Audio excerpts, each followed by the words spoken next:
नमस्कार, आपका बहुत बहुत स्वागत है खरा सौदा में। मैं हूं सृष्टि शर्मा और मेरे साथ है मेरे दो सहयोगी पूजा त्रिपाठी और साथ ही अभिषेक भी हमारे साथ जुड़ चुके हैं। और ढेर सारा एक्शन है भारतीय बाजारों में और ढेर सारे ग्लोबल ट्रिगर्स भी हैं जिन पे हम चर्चा करेंगे। पर अब अगर मार्केट्स की चाल देखें तो काफी स्टॉक स्पेसिफिक और सेक्टर स्पेसिफिक हो गई है, क्योंकि अगर हम इंडेक्स की बात करें तो कल भी पूरे ही दिन हम देख रहे थे कि इंडेक्स लाल निशान में ही था। हालांकि निचले स्तरों से थोड़ी सी रिकवरी जरूर हुई थी, पर उसके बावजूद निफ्टी बैंकिंग के कुछ एक काउंटर्स जरूर थे जहां से दबाव था। पर आज के लिए क्या होनी चाहिए आपकी रणनीति, क्योंकि आज बिजनेस अपडेट्स बैंकिंग काउंटर्स के तो नहीं आए हैं, पर जी हाँ, एफएमसीजी के कुछ सिलेक्ट काउंटर्स पे रहेगी नजर। कुछ नतीजों का आगाज हो गया है तो कुछ छोटे मझोले स्टॉक्स पर भी चर्चा करेंगे उस फ्रंट पे, और साथ ही ब्रोकरेज एक्शन कौन सा रहेगा, इन सभी पे चर्चा करेंगे अगले 2.5 घंटे। और ढेर सारे हमारे मेहमान भी जुड़ेंगे।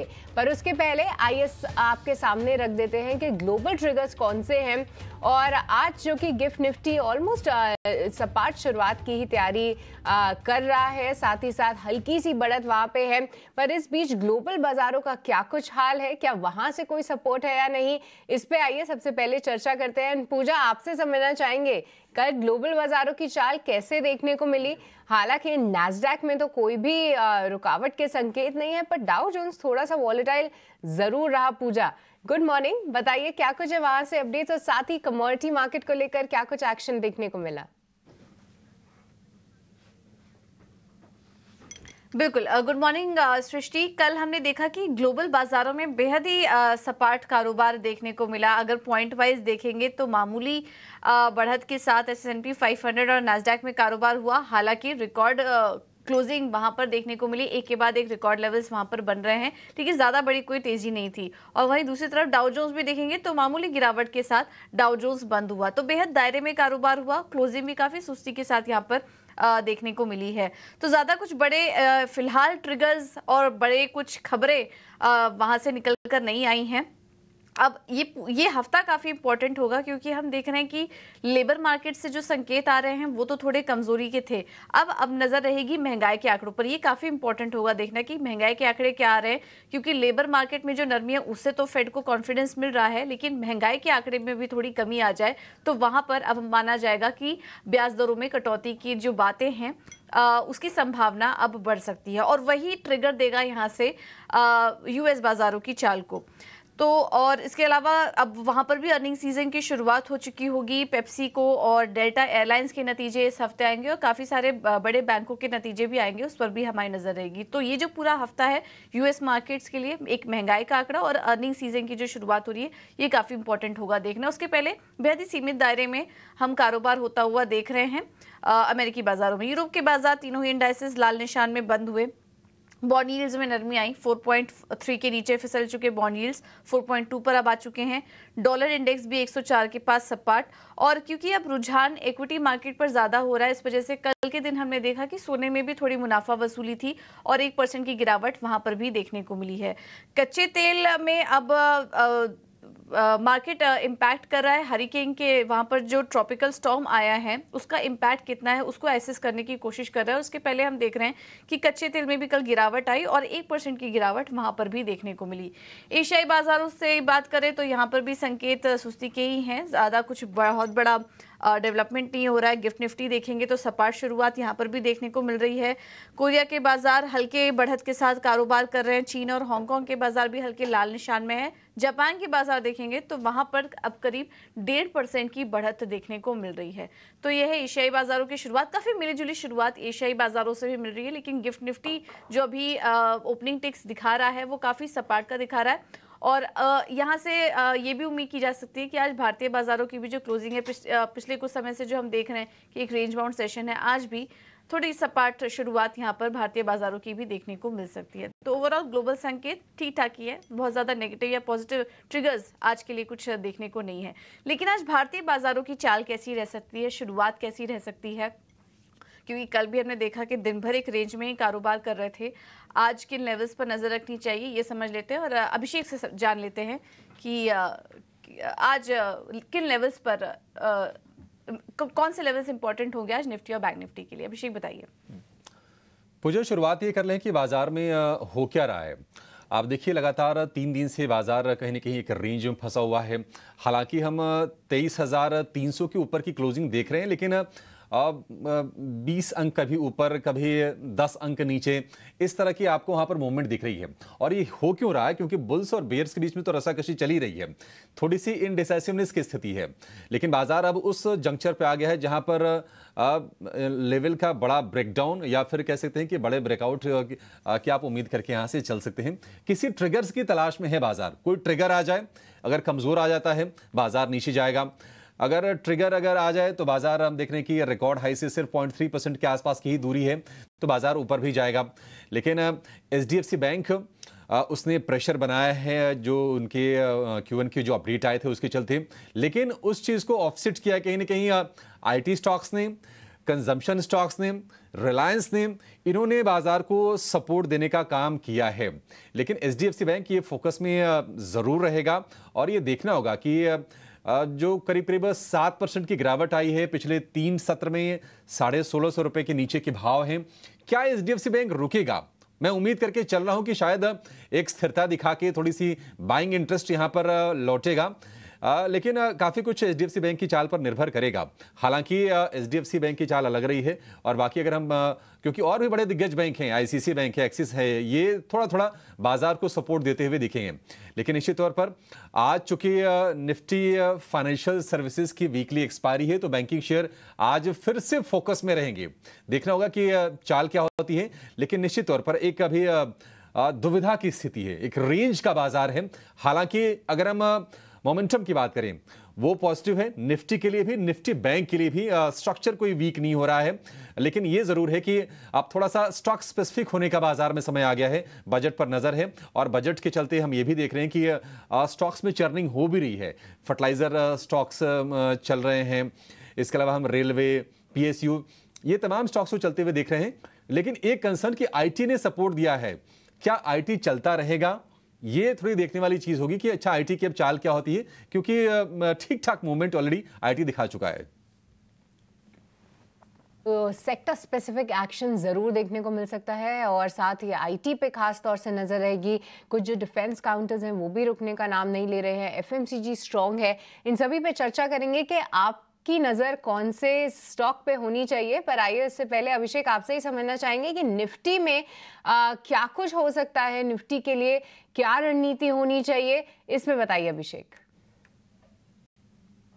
हाँ सृष्टि, अगर हम निफ्टी की बात करें तो आप देखिए अब जो रेंज है, थोड़ी सी बड़ी रेंज अगर हम कर लेते हैं तो वो है 24,200 का और 24,500 पर। 24,200 पर स्ट्रांग सपोर्ट है। अगर ये ब्रेक होता है तो फिर हम 24,000 पर एक तगड़ा वाला सपोर्ट है, वो हम उम्मीद करके चल रहे हैं कि वो नहीं टूटेगा। तो थोड़ी सी अगर ब्रॉड कर लें तो ये हो गई 24,000 से लेकर 24,500 का। नजदीक अगर हम रेजिस्टेंस की बात करें निफ्टी के लिए तो वो है 24,400 का। और हम देख भी रहे हैं कि आज गिफ्ट निफ्टी इंडिकेशंस दे रहा है। अगर उसके ऊपर अगर जाके निकलता है निफ्टी तो 24,400 के ऊपर अगर गया तो 24,500 पर रेजिस्टेंस है। तो एक रेंज कहीं ना कहीं डिफाइंड है, करीब करीब 500 अंकों की अगर हम मोटा मोटी मान लें तो 500 अंकों के आसपास की रेंज है। रणनीति बेहद साफ है, शॉर्ट तो नहीं करना है, शॉर्ट करने का बाजार ये नहीं है। आप स्टॉक स्पेसिफिक अगर जाके कुछ देखना है तो आप देख सकते हैं, लेकिन इंडेक्स में अभी ऐसे कोई संकेत नहीं आ रहे हैं। मोमेंटम पॉजिटिव है। करना यह है कि गिरावट पर आप निफ्टी में खरीदारी कीजिए। 24,000 अगर 200 के आसपास मिले आप बाय कीजिए। 24,400 से 500 की रेंज में जा रही है तो थोड़ी थोड़ी सी प्रॉफिट टेकिंग के बारे में आप सोचते रहिए जब तक ये बड़ा कोई ब्रेकआउट नहीं आ जाता है। तो निफ्टी के लिए ये रणनीति आज होगी।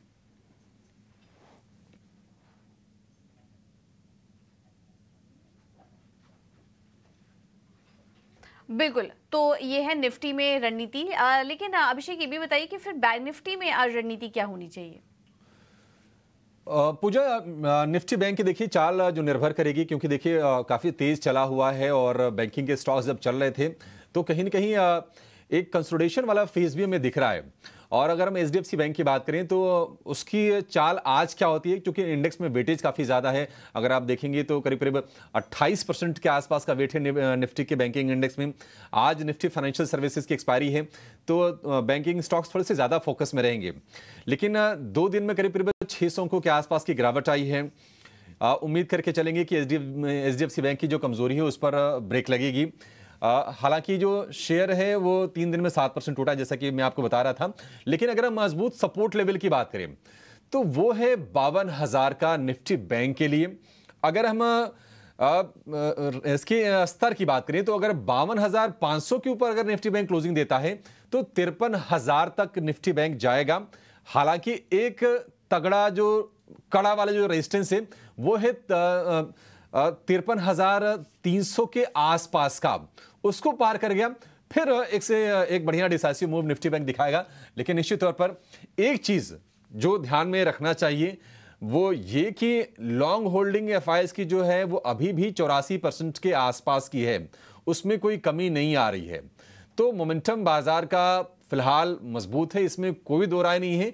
लेकिन जो शेयर ज्यादा चल चुके हैं, मसलन रेलवे में आप तेजी देख रहे हैं, फर्टिलाइजर में तेजी देख रहे हैं, बजट से पहले बहुत तगड़ा मूव आ रहा है, तो बहुत उत्साह नहीं दिखाना है। आपको बहुत सेलेक्टिव होकर सोच समझ के बाइंग करनी है। बाजार में रेंज का बाजार है, बाजार को ट्रिगर का इंतजार है और ट्रिगर मुझे लगता है कि नतीजे ही देंगे। अब गुरुवार को टीसीएस के नतीजे आ जाएंगे, शुक्रवार को एचसीएल टेक के नतीजे आएंगे। तब तक मुझे लग रहा है कि बाजार एक रेंज में ही आपको कारोबार करता हुआ दिखाई देगा। रेंज बाउंड ट्रेडिंग सत्र एक बार फिर से हम होते हुए देख सकते हैं, पर आपको ये भी बता दें कि कई सारे काउंटर्स हैं जो कि बैन में बने हुए हैं, इन पे आप एक बार नजर दौड़ा लीजिए। कई सारे स्टॉक्स हैं जिसमें एबीएफआरएल, बंधन बैंक, चंबल फर्टिलाइजर्स और जीएनएफसी ये काउंटर्स बैन में हैं, और साथ ही साथ Hind copper, India cements, Indus towers और साथ ही पीईएल ये काउंटर्स भी बैन में बने हुए हैं। तो ये 8 स्टॉक्स हैं जो कि आज बैन लिस्ट में शामिल हैं। पर चलिए अब आगे बढ़ते हैं, हमारे एक्सपर्ट्स को जोड़ते हैं। सबसे पहले उनसे समझेंगे आज की रणनीति इंडेक्स पे, और साथ ही फिर उनसे उनकी स्टॉक कॉल्स भी लेंगे। हमारे साथ वैशाली पारिक जुड़ चुकी हैं प्रभुदास लीलाधर की। Vaishali, very good morning. सबसे पहले तो आपसे निफ्टी और बैंक निफ्टी पे ही रणनीति समझना चाहेंगे। बहुत ज्यादा एक्साइटमेंट फिलहाल इंडेक्स पे नहीं है, पर क्या ऐसे बाजार में इंडेक्स पे कोई ट्रेड की रणनीति रहेगी?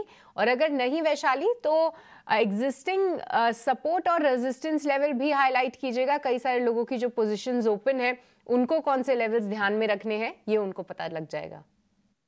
Very good morning everyone. देखिए निफ्टी की रेंज ब्रॉड बेस आप देखेंगे तो 24,000 का सपोर्ट है और 24,500 का एक हर्डल है।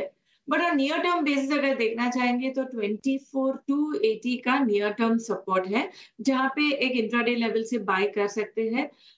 बिकॉज स्टॉप लॉस भी एक फेवरेबल रहेगा, 24,200 का स्टॉप लॉस रहेगा।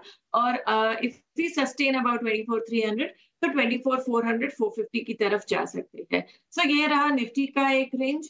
Bank Nifty also on near term basis आप देखेंगे तो 52,300 का सपोर्ट है और 52 का मेन सपोर्ट है 52,000। सो ओवरऑल ट्रेंड में वीकनेस आएगी अगर हम क्लोज देखते हैं 52,000 के नीचे, but otherwise 52,300 near term support पे खरीदा जा सकता है। Expected trading target of 52,800 to 53,000।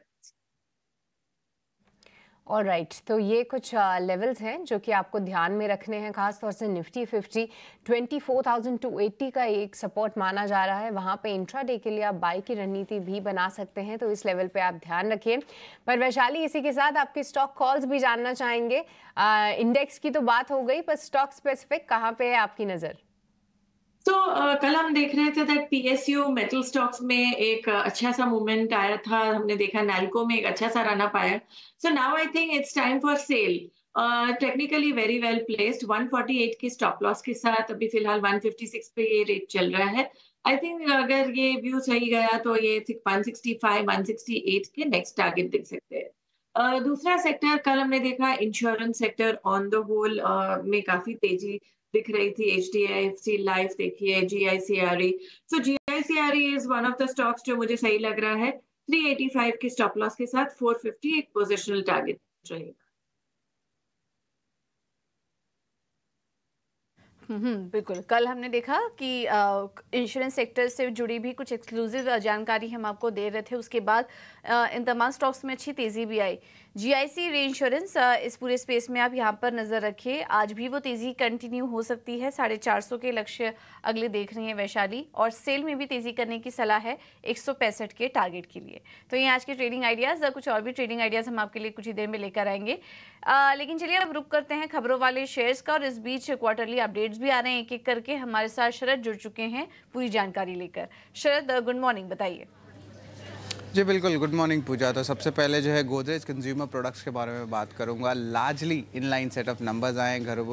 घरेलू कारोबार में लगभग 5% का वैल्यू ग्रोथ आया है। और अगर हम बात करें इंडिया बिजनेस में तो हाई सिंगल डिजिट की वॉल्यूम ग्रोथ आई, यानी कि 5 से लेकर 9% तक। ओवरऑल कंसोलिडेटेड बेसिस पे फ्लैटिश रुपी सेल्स रही हैं और double digit constant currency sales growth आया है। तो largely in line set of numbers है। और हमने कल भी देखा था अदानी विल्मार, मैरिको, इन सब स्टॉक्स में भी जो है largely in line set of numbers आया था। और ओवरऑल जो थीम है यहाँ पे कॉन्ट्रैक्ट जो मार्जिन है वहाँ पे थोड़ी सी एक्सपेंशन देखने मिल रही थी। कंटेनर कॉर्प की बात करें तो largely weak set of numbers हैं।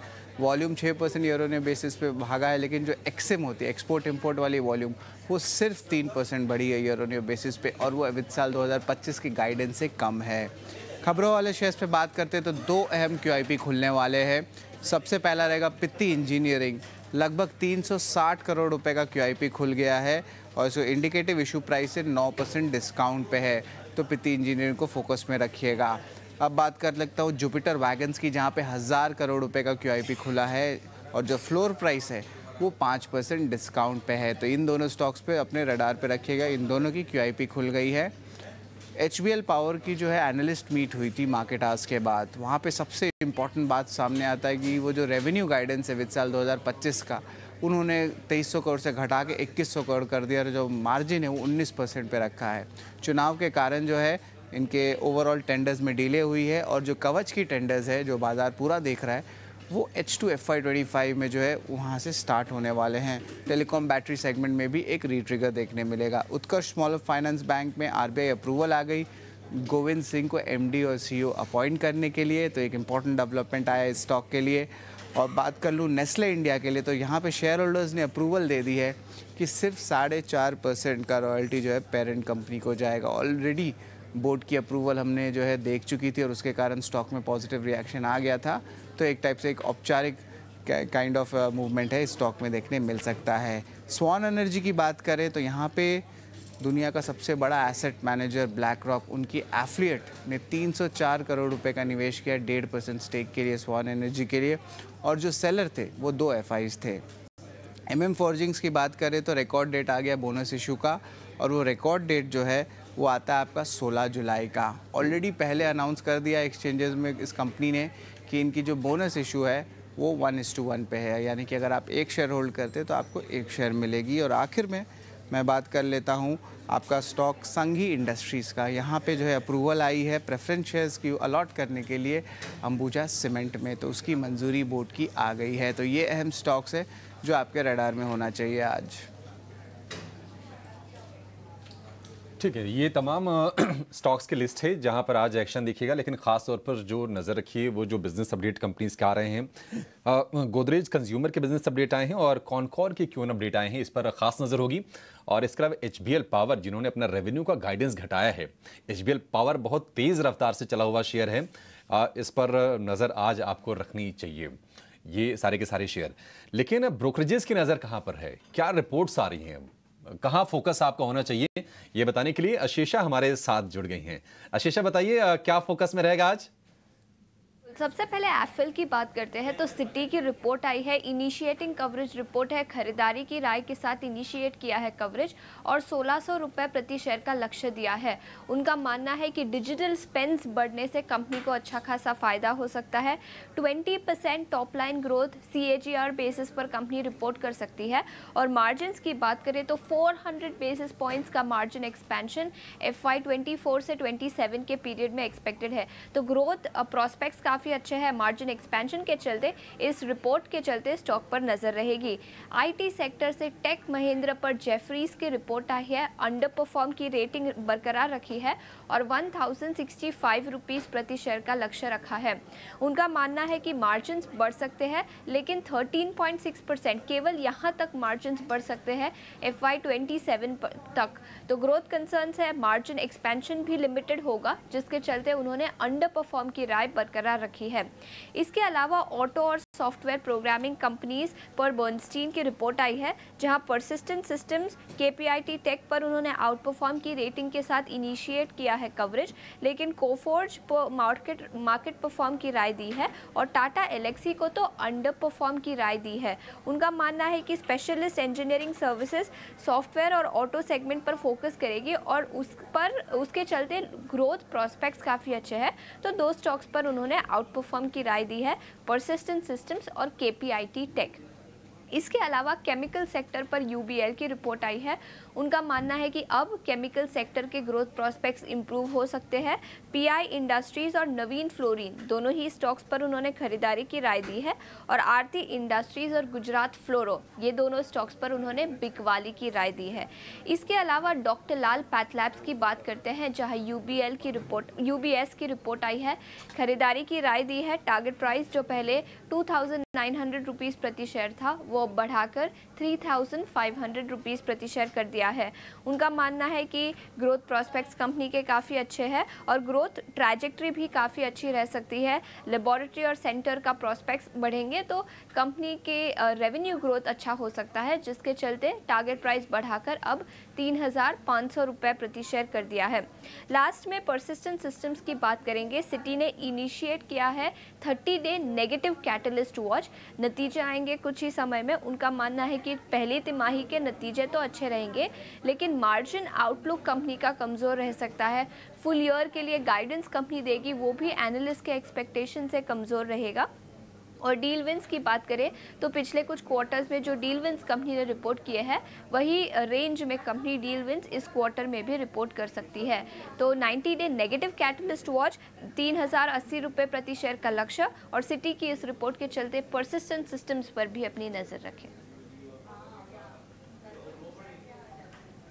ये तमाम ब्रोकरेज रिपोर्ट्स हैं और आज अच्छी चीज़ ब्रोकरेजेस की ये है कि आज कह सकते हैं कन्फ्यूज़न दूर करने वाला, अगर आपके मन में कोई संशय है, कोई दुविधा है कि अच्छा केमिकल में लेना है तो क्या लेना है, मिड कैप IT में लेना है क्या लेना है, NBFC में लेना है तो क्या लेना है, वो सारी की सारी दुविधा ब्रोकरेज हाउसेज ने दूर कर दी है। बर्नस्टीन की रिपोर्ट है मिड कैप IT पे, केमिकल पर UBS की और इसके अलावा NBFCs पर मॉर्गन स्टैनली की रिपोर्ट है। और विद इन सेक्टर आपको वो बता रहे हैं कि आपको कौन सा शेयर लेना है, कौन सा नहीं लेना है, कहाँ वो पॉजिटिव हैं, कहाँ नेगेटिव हैं, कहाँ वो ओवरवेट हैं, कहाँ अंडरवेट हैं, पूरी की पूरी लिस्ट आपके सामने और आपके लिए इजी हो जाएगा स्टॉक्स चूज़ करना और ट्रेड के लिहाज से भी हमें मदद मिलेगी अपने एक्सपर्ट से शेयरों को जानने में। दो एक्सपर्ट हमारे जुड़ गए हैं, आयुष मेहता हैं और किरण जानी हैं। आप दोनों का बहुत शुक्रिया आयुष जी और किरण जी, स्वागत है 89 स्वदेश पर। शुरुआत करेंगे चलिए आपके स्टॉक कॉल्स के साथ। आयुष बताइए, आप क्या खरीदने की सलाह देंगे आप? मेरे यहाँ से दो बाय कॉल्स है। First of all good morning to everyone. First buy call है मेरा पार्क होटल्स पे। पार्क होटल्स की अगर हम बात करें तो इसकी डेली चार्ट पे इनवर्स हेड एंड शोल्डर का फॉर्मेशन है, जिसका नेकलाइन ब्रेकआउट आ चुका है। बस एक शॉर्ट टर्म मूविंग एवरेज ने अपने लॉन्ग टर्म मूविंग एवरेज का पॉजिटिव क्रॉसओवर दिखाया है। एक RSI में पॉजिटिव क्रॉसओवर हम देख रहे हैं, तो मुझे लगता है पार्क होटल्स को यहाँ से बाय किया जा सकता है फॉर अ टारगेट ऑफ 210। यहाँ पे जो आपको स्टॉप लॉस मेंटेन करना है 193 रुपीज का रहेगा। सेकंड स्टॉक मुझे जो अच्छा लग रहा है फर्टिलाइजर स्पेस है, चंबल फर्टिलाइजर है। कल फर्टिलाइजर में काफी अच्छी क्लोजिंग के टाइम पे बहुत अच्छी रैली आई। मुझे लगता है चंबल फर्टिलाइजर ने अभी तक उतना परफॉर्म नहीं किया, तो अब मुझे लगता है आज के दिन में परफॉर्म कर सकता है।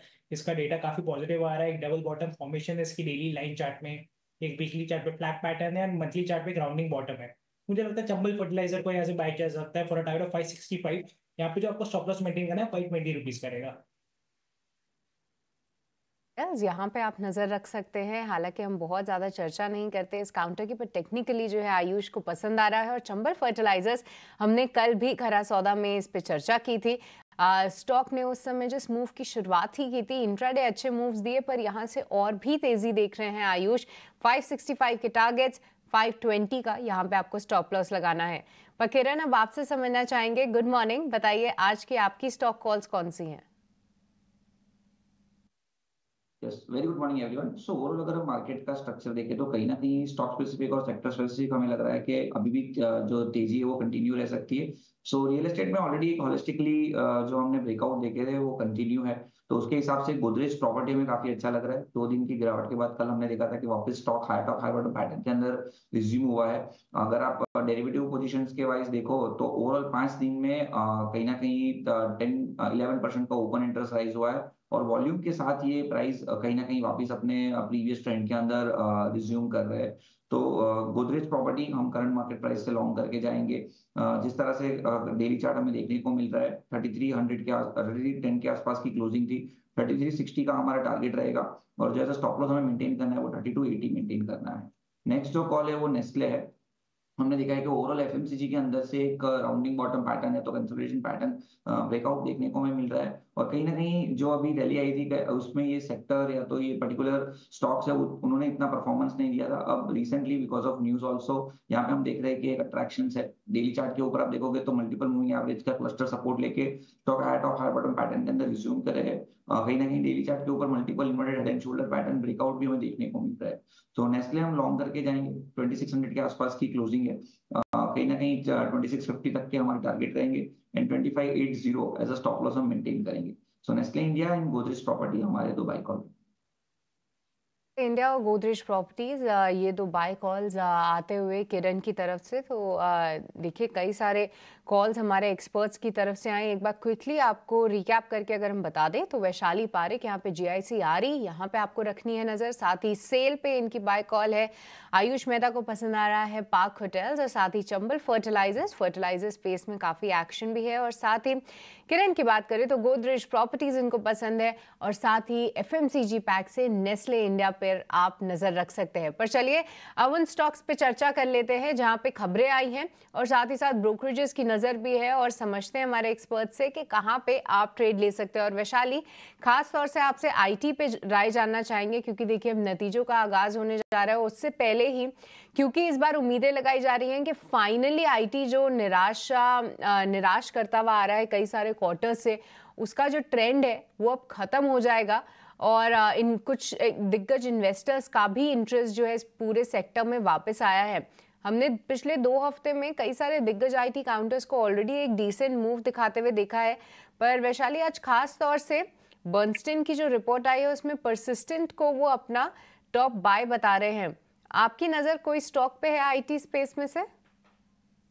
एक्चुअली आपने सही कहा, निफ्टी आईटी इंडेक्स आप देखेंगे तो ऑलरेडी चलना शुरू हो चुका है।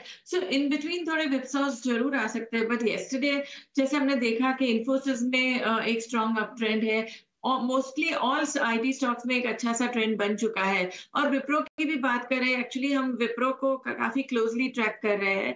कल during the latter part of the day हमने देखा that new round of momentum की शुरुआत लग रही है, और it is currently at a resistance level 545 550 को क्रॉस करता है, तो आई थिंक हायर टारगेट्स दिख सकते हैं।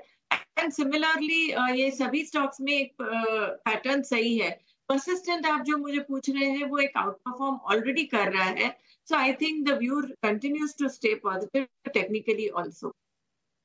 ठीक है, तो आईटी पे पॉजिटिव नजरिया आप बना सकते हैं, और साथ ही परसिस्टेंट पे भी पॉजिटिव व्यू ही है। पर एक स्टॉक जिसमें काफ़ी अच्छा मूव देखने को मिला किरण, वो था एप्पल इंडिया। और इंटरेस्टिंगली मैं देख पा रही हूँ कि फाइनली इसने एक ब्रेकआउट तो दिया, पर थोड़ा सा अभी रेंज बाउंड है पिछले कुछ ट्रेडिंग सत्रों से। पर आज जो सिटी की रिपोर्ट आई है 1600 के टारगेट्स दे रहे हैं।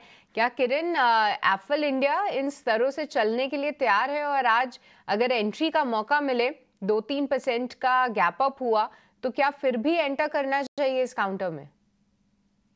तो ओवरऑल अगर हम एफएल का चार्ट देखें तो कहीं ना कहीं डेली चार्ट के ऊपर एक बड़ा सा राउंडिंग बॉटम पैटर्न और रीसेंट कंसोलिडेशन को अगर हम इंक्लूड करें तो कहीं ना कहीं cup and handle pattern formation हम एफएल के अंदर कह सकते हैं। एक ऑलरेडी ब्रेकआउट दे चुके हैं, और अगर कोई गैप अप मिलता है 1400 के ऊपर तो भी मेरे हिसाब से इसको एक फ्रेश ब्रेकआउट के हिसाब से देखना चाहिए। मोमेंटम इंडिकेटर के ऊपर भी कहीं ना कहीं एक बुलिश डाइवर्जेंस हमें देखने को मिल रहा है, तो डेफिनेटली गैप अप के ऊपर बाय करना चाहिए। एक पोजिशनल स्टॉप लॉस आपको जो मेंटेन करना है वो 1330 का मेंटेन करना है। थोड़ा समय देना, 2-3 महीने अगर आप देने के लिए तैयार हो तो ये आपको एक अच्छा खासी रिटर्न्स और काफी अच्छे रिटर्न जनरेट करके दे सकता है। ओवरऑल चार्ट पैटर्न के हिसाब से कहीं ना कहीं 1500 प्लस के टारगेट हमें देखने को मिल रहे हैं कि आने वाले 2-3 महीने में अचीव कर सकता है। तो डेफिनेटली कोई भी गैप अप हो तो इसको लॉन्ग करना चाहिए।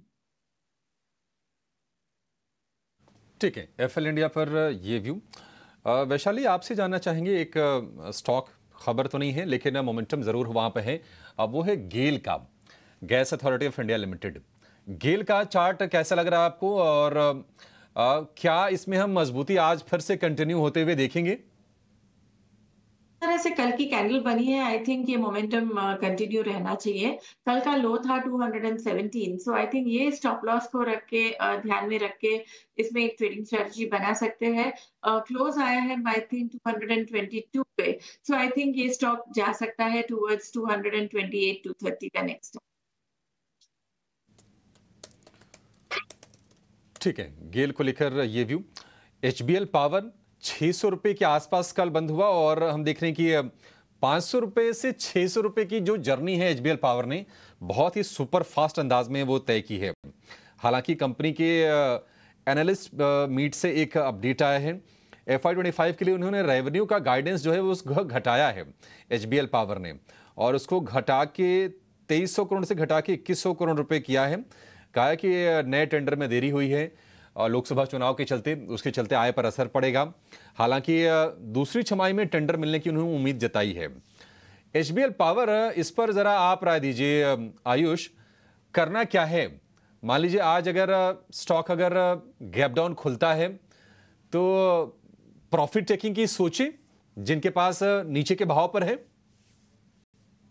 एचबीएल पावर की यहाँ पे बात करें तो इसका चार्ट काफी पॉजिटिव है। हमने अपने क्लाइंट्स को 550 रुपीज के लेवल पे इसको रिकमेंड भी किया था आज से 2 दिन पहले फ्राइडे के सेशन में।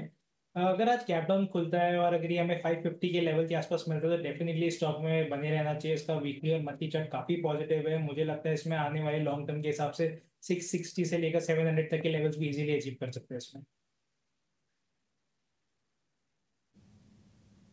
ठीक है, तो ये है सलाह एचबीएल पावर पर। शानदार तेजी, कल भी 5% ऊपर था और आगे भी मोमेंटम जारी रह सकता है। 2 एफएमसीजी स्टॉक्स पर सवाल लेंगे क्योंकि कल हमने देखा कि ये स्टॉक फोकस में भी थे, एक के बाद एक जो नंबर्स आ रहे थे उसके चलते।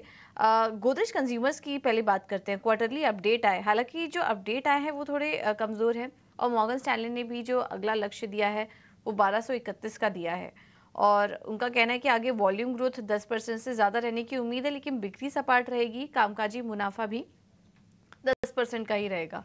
तो थोड़े फ्लैटिश नंबर्स यहाँ पर देखने को मिले इनके क्वार्टरली बिजनेस अपडेट में। यहाँ पर वैशाली, क्या सलाह देंगी आप? गोदरेज कंज्यूमर आज चाल कैसी रह सकती है, और तेज़ी के लिए बने रहे या फिर जिनको कल मुनाफा हो गया होगा उनको निकल जाने की सलाह होगी?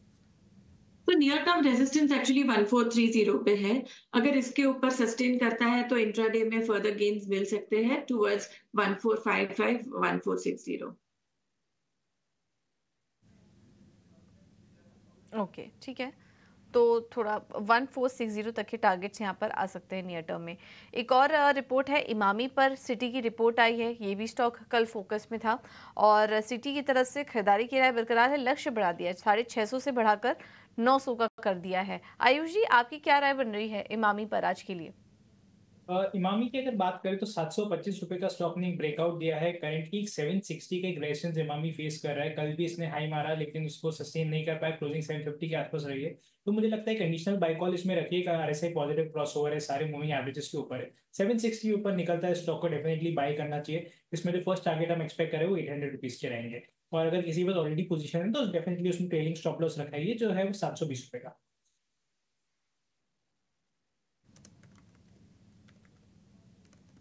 ठीक है, तो ये है सलाह इमामी पर, जिनके पास है उन्हें होल्ड करने की सलाह इस वक्त दी जा रही है। खबर का रुख करते हैं जहां पे सरकार ने एसी एलईडी की पीएलआई स्कीम के लिए फिर से आवेदन मंगाने का फैसला किया है।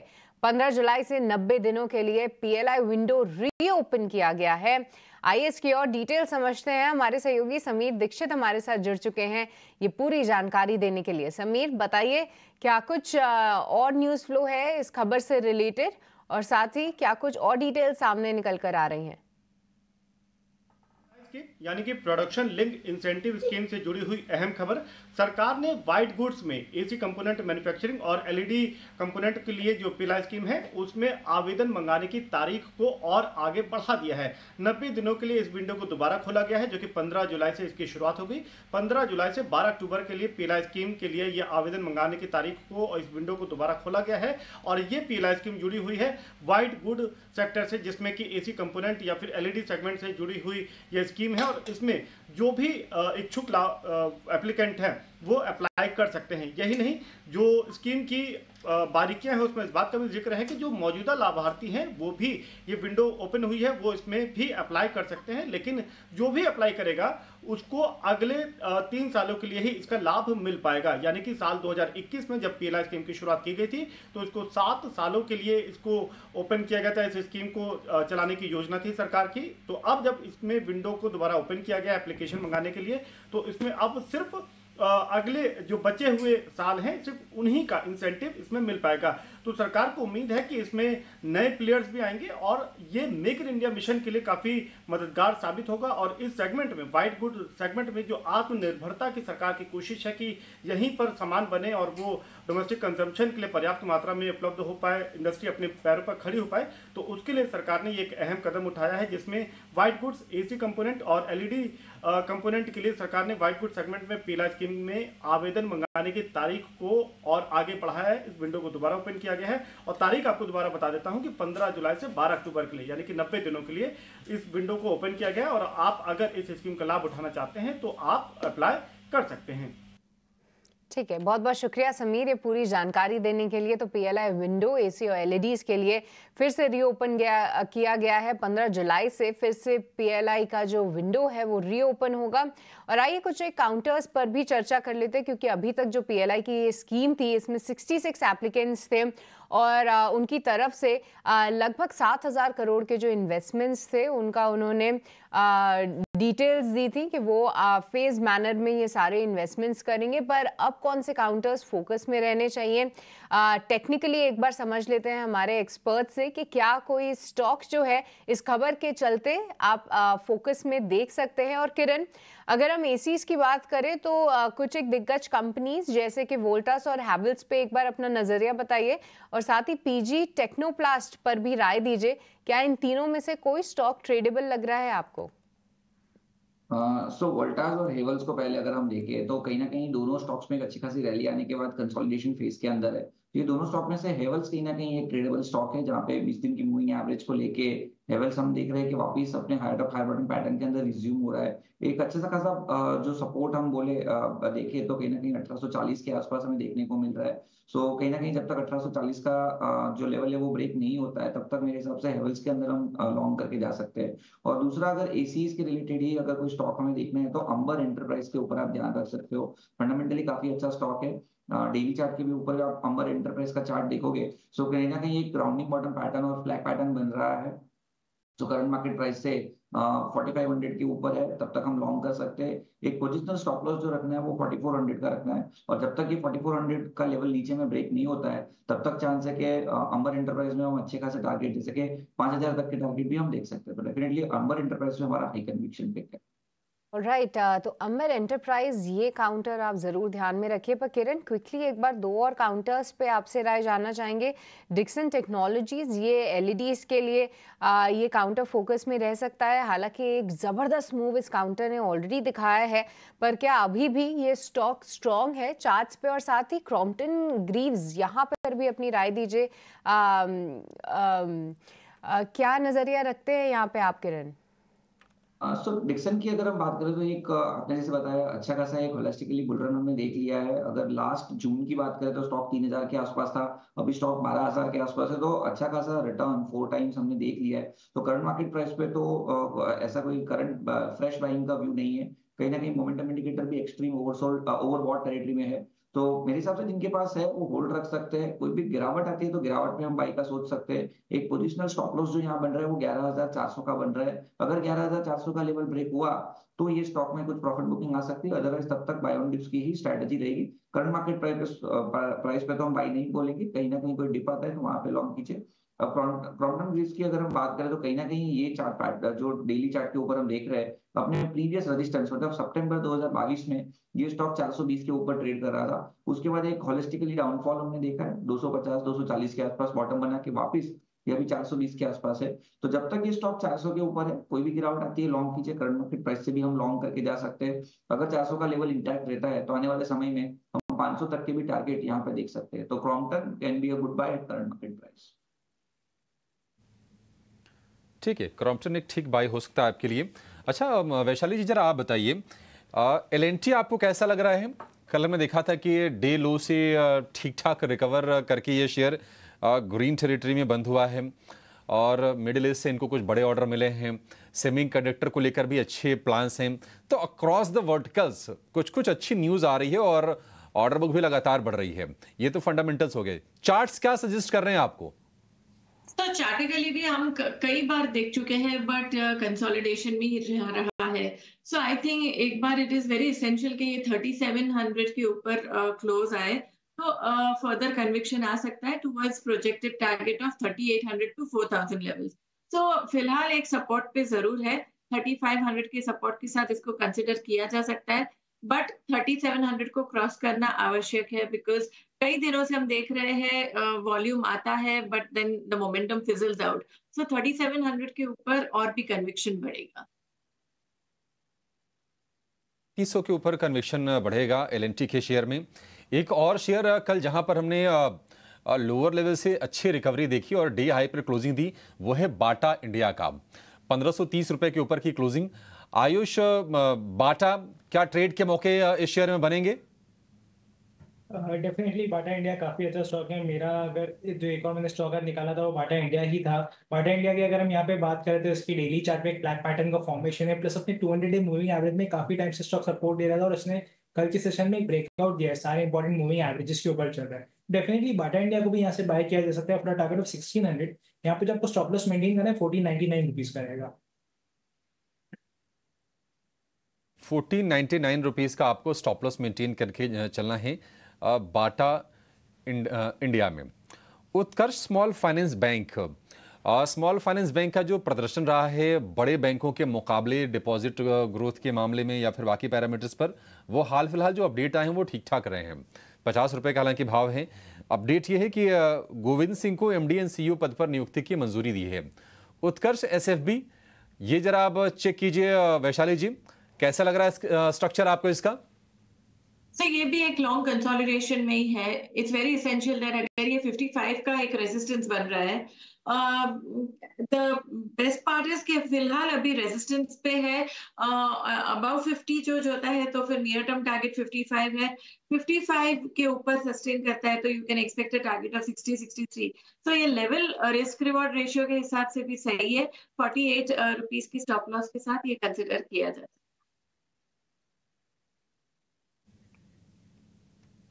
ठीक है, तो ये है सलाह उत्कर्ष स्मॉल फाइनेंस बैंक पर।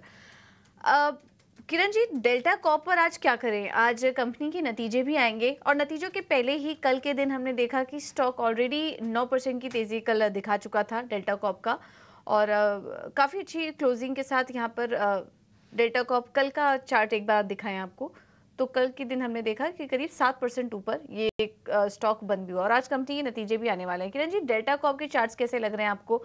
और क्योंकि ये रिजल्ट्स हैं तो उसके पहले आज जब खुलेगा ये स्टॉक तो मुनाफा बुक कर लेना चाहिए और उसके बाद नतीजों के बाद कोई पोजीशन लें स्टॉक में? सो ओवरऑल डेल्टा कॉर्प की अगर हम बात करें तो एक नेगेटिव न्यूज के बाद हम देख रहे हैं कि स्टॉक जो 300 रुपए के आसपास ट्रेड कर रहा था वो नीचे में 110 तक के लो बनाए। अब जब गिरावट जब आई तब 213 के आसपास 2023 में स्टॉक ने अपना 200 डेज मूविंग एवरेज ब्रेक किया। उसके बाद अब जाके स्टॉक कहीं ना कहीं अपने 200 मूविंग डेज एवरेज के ऊपर सस्टेन कर रहा है। तो कहीं ना कहीं एक बड़ा ट्रेंड चेंज होने की संभावना है। डेली चार्ट के ऊपर आप देखोगे तो inverted head and shoulder pattern भी है, तो मेरे हिसाब से बने रहना चाहिए। नीचे में 130 या 125 का एक स्ट्रिक्ट स्टॉप लॉस रखिए और पोजिशनल बेट के हिसाब से आप इसको ट्रेड कर सकते हो। अगर नीचे में 125 127 का लेवल ब्रेक नहीं हुआ then there are very good chances कि हम ऊपर में 180 तक की रैली एटलीस्ट देख सकते हैं। सो कहीं ना कहीं delta Corp is a very good level. Definitely कोई भी गिरावट में या करंट मार्केट प्राइस पे लॉन्ग कर सकते हैं। ठीक है, तो डेल्टा कॉप अच्छी तेजी के लिए आप बने रह सकते हैं और कोई गिरावट आए तब यहाँ पर आप एंट्री भी ले सकते हैं। ध्यान रखिएगा, आज नतीजे भी आने वाले हैं, उस लिहाज से अगर आपकी कोई पोजीशन हो तो स्टॉप लॉसेस का ध्यान ज़रूर रखें। एक और स्टॉक जो कि आज फोकस में रह सकता है वो है डॉक्टर लाल पैथ लैब्स का, क्योंकि कुछ पॉजिटिव रिपोर्ट्स आई हैं यहाँ पर। यूबीएस ने टारगेट्स बढ़ा दिए हैं कंपनी के लिए 2,900 से बढ़ाकर अब जो अगले टारगेट्स दिख रहे हैं कंपनी पर वो है 3,500 का। और कुछ पॉजिटिव कमेंट्री भी आई है, उनका कहना है कि आगे ग्रोथ की जो पोटेंशियल्स हैं, ग्रोथ का जो आउटलुक है वो भी काफ़ी पॉजिटिव नज़र आ रहा है डॉक्टर लाल पैथ लैब के लिए। और कल 2900 के जो टारगेट्स थे पुराने उसको हासिल भी किया यूबीएस के, और अब जो नए टारगेट्स दिख रहे हैं वो 3,500 के हैं। वैशाली जी, आज डॉक्टर लाल पैथ लैब्स की चाल कैसी रह सकती है, और अगर किसी को मीडियम टर्म के लिए एंट्री लेनी हो, पोजिशनल व्यू हो किसी का, तो क्या मौजूदा लेवल सही है खरीदारी करने के लिए? आइडियल लेवल 2800 का एक सपोर्ट है, तो अगर चांस मिलता है थोड़े डिप में तो खरीदा जा सकता है, because as you rightly said weekly chart में भी एक ब्रेकआउट आ चुका है। सो आई थिंक स्ट्रेंथ तो काफी है ही, और 2800 की सपोर्ट के साथ 3500 का नेक्स्ट टारगेट देख सकते हैं।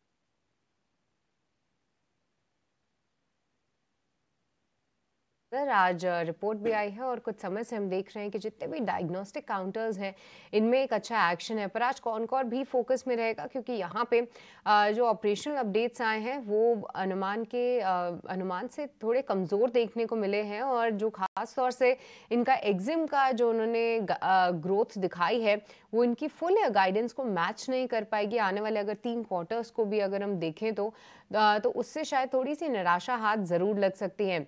एक बार आयुष आपसे जानना चाहेंगे कि कॉनकॉर आपको कैसा दिख रहा है चार्ट्स पे, क्या इन स्तरों से थोड़ा सा और कमजोर हो सकता है, फिर से 1,000 रुपए के स्तर रीटेस्ट कर सकता है क्या ये स्टॉक? कॉनकॉर की बात करें तो कॉनकॉर में कल हमने एक सेलिंग प्रेशर देखा, हमने 50 डे मूविंग एवरेज का स्टॉक कंटिन्यूसली रेजिस्टेंस ले रहा है। इसमें जो नेक्स्ट सपोर्ट बन के आता है वो 998 रुपीज़ का है, जो कि इसका 100 डे मूविंग एवरेज है। डेफिनेटली यहाँ पे मुझे लगता है ये सब स्टॉक सपोर्ट ले सकते हैं। बस एक वीकली चार्ट में अगर हम फिबोनाची रिट्रेसमेंट की बात करें तो भी 997 का 161 का रेशियो बैठता है, तो मुझे लगता है डेफिनेटली 997 एक बहुत अच्छा लेवल है इसको री एंटर करने का। तो अगर नीचे में 997 998 के आसपास मिलता है, डेफिनेटली इसको री एंटर किया जा सकता है, और किसी के पास अगर है तो एक बार उसमें से एग्जिट कर लेना चाहिए। ठीक है, अगर है तो आप थोड़ा सा एग्जिट कर लें, और साथ ही 997 998 एक अच्छा लेवल है जहां पे आप एंटर कर सकते हैं। देखिए हाल फिलहाल बैंक्स को अगर हम छोड़ दें तो जितनी भी सरकारी कंपनीज हैं उनमें फिर से इंटरेस्ट लौटता हुआ दिखा है। ONGC ले लीजिए, गेल ले लीजिए, even power finances company, PFC, REC, election verdict वाले दिन इनमें एक हमने देखा था कि 25% तक की गिरावट देखने को मिली थी, पर 1 से 1.5 महीने में ही पूरी तरीके से स्टॉक रिकवर करते हुए फिर से काउंटर्स अपने ऑल टाइम हाई पे हैं। तो कुछ एक सरकारी काउंटर्स पे आप नज़र ज़रूर रख सकते हैं, पर इस बीच कुछ गैस काउंटर्स भी अच्छी तरीके से चल रहे हैं और खबरें भी एक एक करके पॉजिटिव ही आ रही हैं। और आयुष, एक बार MGL पर भी राय दीजिए, क्योंकि यहाँ पे CNG PNG दोनों की कीमतें उन्होंने बढ़ा दी हैं। पॉजिटिव खबर मानी जाएगी, बट जो स्टॉक मोमेंटम में था 3-4 दिनों से थोड़ा फिजल आउट हुआ, पर क्या री एंट्री के मौके हैं यहाँ पे? MGL की बात करें तो नो डाउट पिछले 3-4 दिन से स्टॉक थोड़ा सा कंसोलिडेट हो रहा है, थोड़ा साइडवेज मूव दिखा रहा है। नीचे में 1640 का इंपॉर्टेंट सपोर्ट जोन है स्टॉक में, और जैसे स्टॉक वापस 1700 रुपए का लेवल क्रॉस करता है, इसमें हम वापस एक अच्छी रैली देख सकते हैं जो स्टॉक को मिनिमम 1770 तक लेके जा सकती है। और दूसरा स्टॉक जो मुझे गैस काउंटर से अच्छा लग रहा है वो है गेल। मैंने आपको पहले भी यहाँ पे चैनल पे रिकमेंड किया था तकरीबन 258 इसके लेवल्स पे। गेल को अभी भी कल इसमें एक फ्रेश ब्रेकआउट हुआ है, तो गेल को यहाँ से अभी भी लिया जा सकता है। इसमें जो फर्स्ट टारगेट हम एक्सपेक्ट करें 240 रुपीज तक कर रहे हैं। ऑलराइट, ठीक है। तो गेल यहाँ पे आप एक बार हमने इस पे डिस्कस भी किया था, तो आप इस पे एक राय ज़रूर रख सकते हैं और साथ ही एक बार इस पे व्यू भी बना सकते हैं। इस बीच एक बड़ी खबर MCX से जुड़ी हुई जो कि सामने आ रही है, जहां पे MCX में आज 9 बजे के मुकाबले की जगह पे 10 बजे से जो है कारोबार शुरू होगा। कुछ कल जो है कुछ सेटलमेंट्स करने में उनको देरी हो गई थी और उसके चलते ये निर्णय लिया गया है MCX की तरफ से 9 बजे की जगह 10 बजे से कारोबार होगा MCX पर, और 9:45 पे जो प्री ओपन ट्रेड्स रहते हैं वहाँ कहाँ से होगी इसकी शुरुआत, और 1 घंटे की देरी के साथ आज MCX पे कारोबार होता हुआ दिखेगा। स्टॉक पे भी देखेंगे कि किस तरीके से रिएक्शन आता है। हो सकता है थोड़ा सा नेगेटिव रिएक्शन ज़रूर आए, पर देखते हैं कि किस तरीके से स्टॉक रिएक्ट करता है। तो आप देख रहे हैं कि 9:45 पे एक स्पेशल ट्रेडिंग सत्र शुरू हो जाएगा और 10 बजे से जो रेगुलर ट्रेड्स हैं वो शुरू होते हुए हमें दिखेंगे। पर चलिए अब आगे बढ़े और कुछ एक FMCG काउंटर्स पर भी राय लेंगे। और आयुष, खास तौर से आपसे ITC पे एक बार राय जानना चाहेंगे, क्योंकि काफ़ी स्लो मूवर रहा है, पर फाइनली कल इसने एक अच्छा मूव दिखाया। पर क्या इस मूव पे भरोसा करना चाहिए और क्या यहाँ पे कोई फ्रेश एंट्री के मौके हैं? करें तो नो डाउट काफी टाइम से स्टॉक कंसोलिडेट हो रहा था। हम तकरीबन मार्च से स्टॉक में सिर्फ कंसोलिडेशन देख रहे हैं, बट स्टॉक में डेली चार्ट पे एक इनवर्स हेड एंड शोल्डर का फॉर्मेशन है। एकदम पिक्चर परफेक्ट नहीं है, बट डेफिनेटली कंसिडर किया जा सकता है। इसका नेकलाइन ब्रेकआउट कल के सेशन आ चुका है, तो मुझे लगता है ITC में अगर आप लॉन्ग टर्म में बने रहे तो हम इसमें 480 तक के लेवल्स भी इसमें एक्सपेक्ट कर सकते हैं। इसका वीकली चार्ट और मंथली चार्ट में भी अगर हम रिवर्सल देखें तो डेफिनेटली ITC को भी यहाँ से इन लेवल्स पे भी लिया जा सकता है। और इसमें एक डिस्क्लोजर रहेगा कि मेरे फैमिली पोर्टफोलियो का हिस्सा है। तो ये डिस्क्लोजर के साथ ITC पे आपको राय दे दी गई है। काफ़ी कंसोलिडेशन के बाद जो है स्टॉक ने एक मूव दिखाया है, इस पे आप ज़रूर ध्यान रखिए। पर कुछ एक बैंकिंग काउंटर्स जो कि कमज़ोर भी हुए हैं और साथ ही साथ फिर से अपने की रेजिस्टेंस को रीटेस्ट करके वापस लौटते हुए दिखे हैं। उनमें से एक है RBL बैंक। किरण, कई समय से उम्मीद लगाई जा रही थी कि फाइनली 270 के ऊपर जा सकता है। क्या अब शायद RBL बैंक का समय आ गया है? पर किरण, पिछले 2 से 3 दिनों में फिर से इस काउंटर ने निराश किया है। कल की जो कैंडल देखने को मिली 3-3.5% की कमजोरी, क्या ये अंदेशा दे रही है कि और भी कमजोरी गहरा सकती है इस काउंटर में? और कोई अगर और अन्य स्टॉक बैंकिंग स्टॉक में काउंटर में से आपको दिखता है जहां पे शॉर्ट के मौके हैं तो वो भी हाईलाइट कीजिएगा। सो RBL बैंक की अगर हम बात करें तो कहीं ना कहीं जिस प्रकार से ओवरऑल चार्ट पैटर्न हम देख रहे हैं, स्टॉक अभी भी एक कंसोलिडेशन जोन में है। नो डाउट स्टॉक को 200 डेज मूविंग एवरेज का सपोर्ट है, बट कहीं ना कहीं इस तरह से लग रहा है कि ऊपर में उनका जो एक रेजिस्टेंस है 270 को क्रॉस नहीं कर रहा है। तो as of now current market price से तो बाई की सलाह नहीं रहेगी। जिनके पास है उनको होल्ड रखना चाहिए 240 के स्टॉप लॉस के साथ। अगर 240 का लेवल ब्रेक होगा तो फिर यहाँ पे कोई हम एक अच्छी खासी गिरावट देख सकते हैं, नहीं तो there are very good chances कि यहाँ से वापस एक अपसाइड आ सकती है। तो फ्रेश बाइंग के लिए 270 का लेवल क्रॉस करने का वेट कीजिए, नहीं तो नीचे में 240 टू 25 का एक स्टॉप लॉस के साथ आपकी एग्जिस्टिंग पोजीशन आप होल्ड कर सकते हो। और एज ऑफ नाउ कहीं ना कहीं बैंकिंग के अंदर हमें शॉर्ट के नजरिए तो नहीं दिख रहे, लेकिन बंधन बैंक के ऊपर आप ध्यान रख सकते हो। बंधन बैंक में कहीं ना कहीं एक बड़े से राउंडिंग बॉटम पैटर्न ब्रेकआउट करके स्टॉक सस्टेन हो रहा है। यहाँ पे आप देखोगे तो उनको 200 डेज मूविंग एवरेज का रेजिस्टेंस है, लेकिन कहीं ना कहीं नीचे में आप देखोगे एक अच्छा खासा सपोर्ट 200 रुपए से लेके 190 तक का है। एक असेंडिंग ट्रायंगल पैटर्न ब्रेकआउट हमें देखने को मिल रहा है, तो कहीं ना कहीं 190 के स्टॉप लॉस के साथ बंधन बैंक को आप बाई करने के लिए देख सकते हो।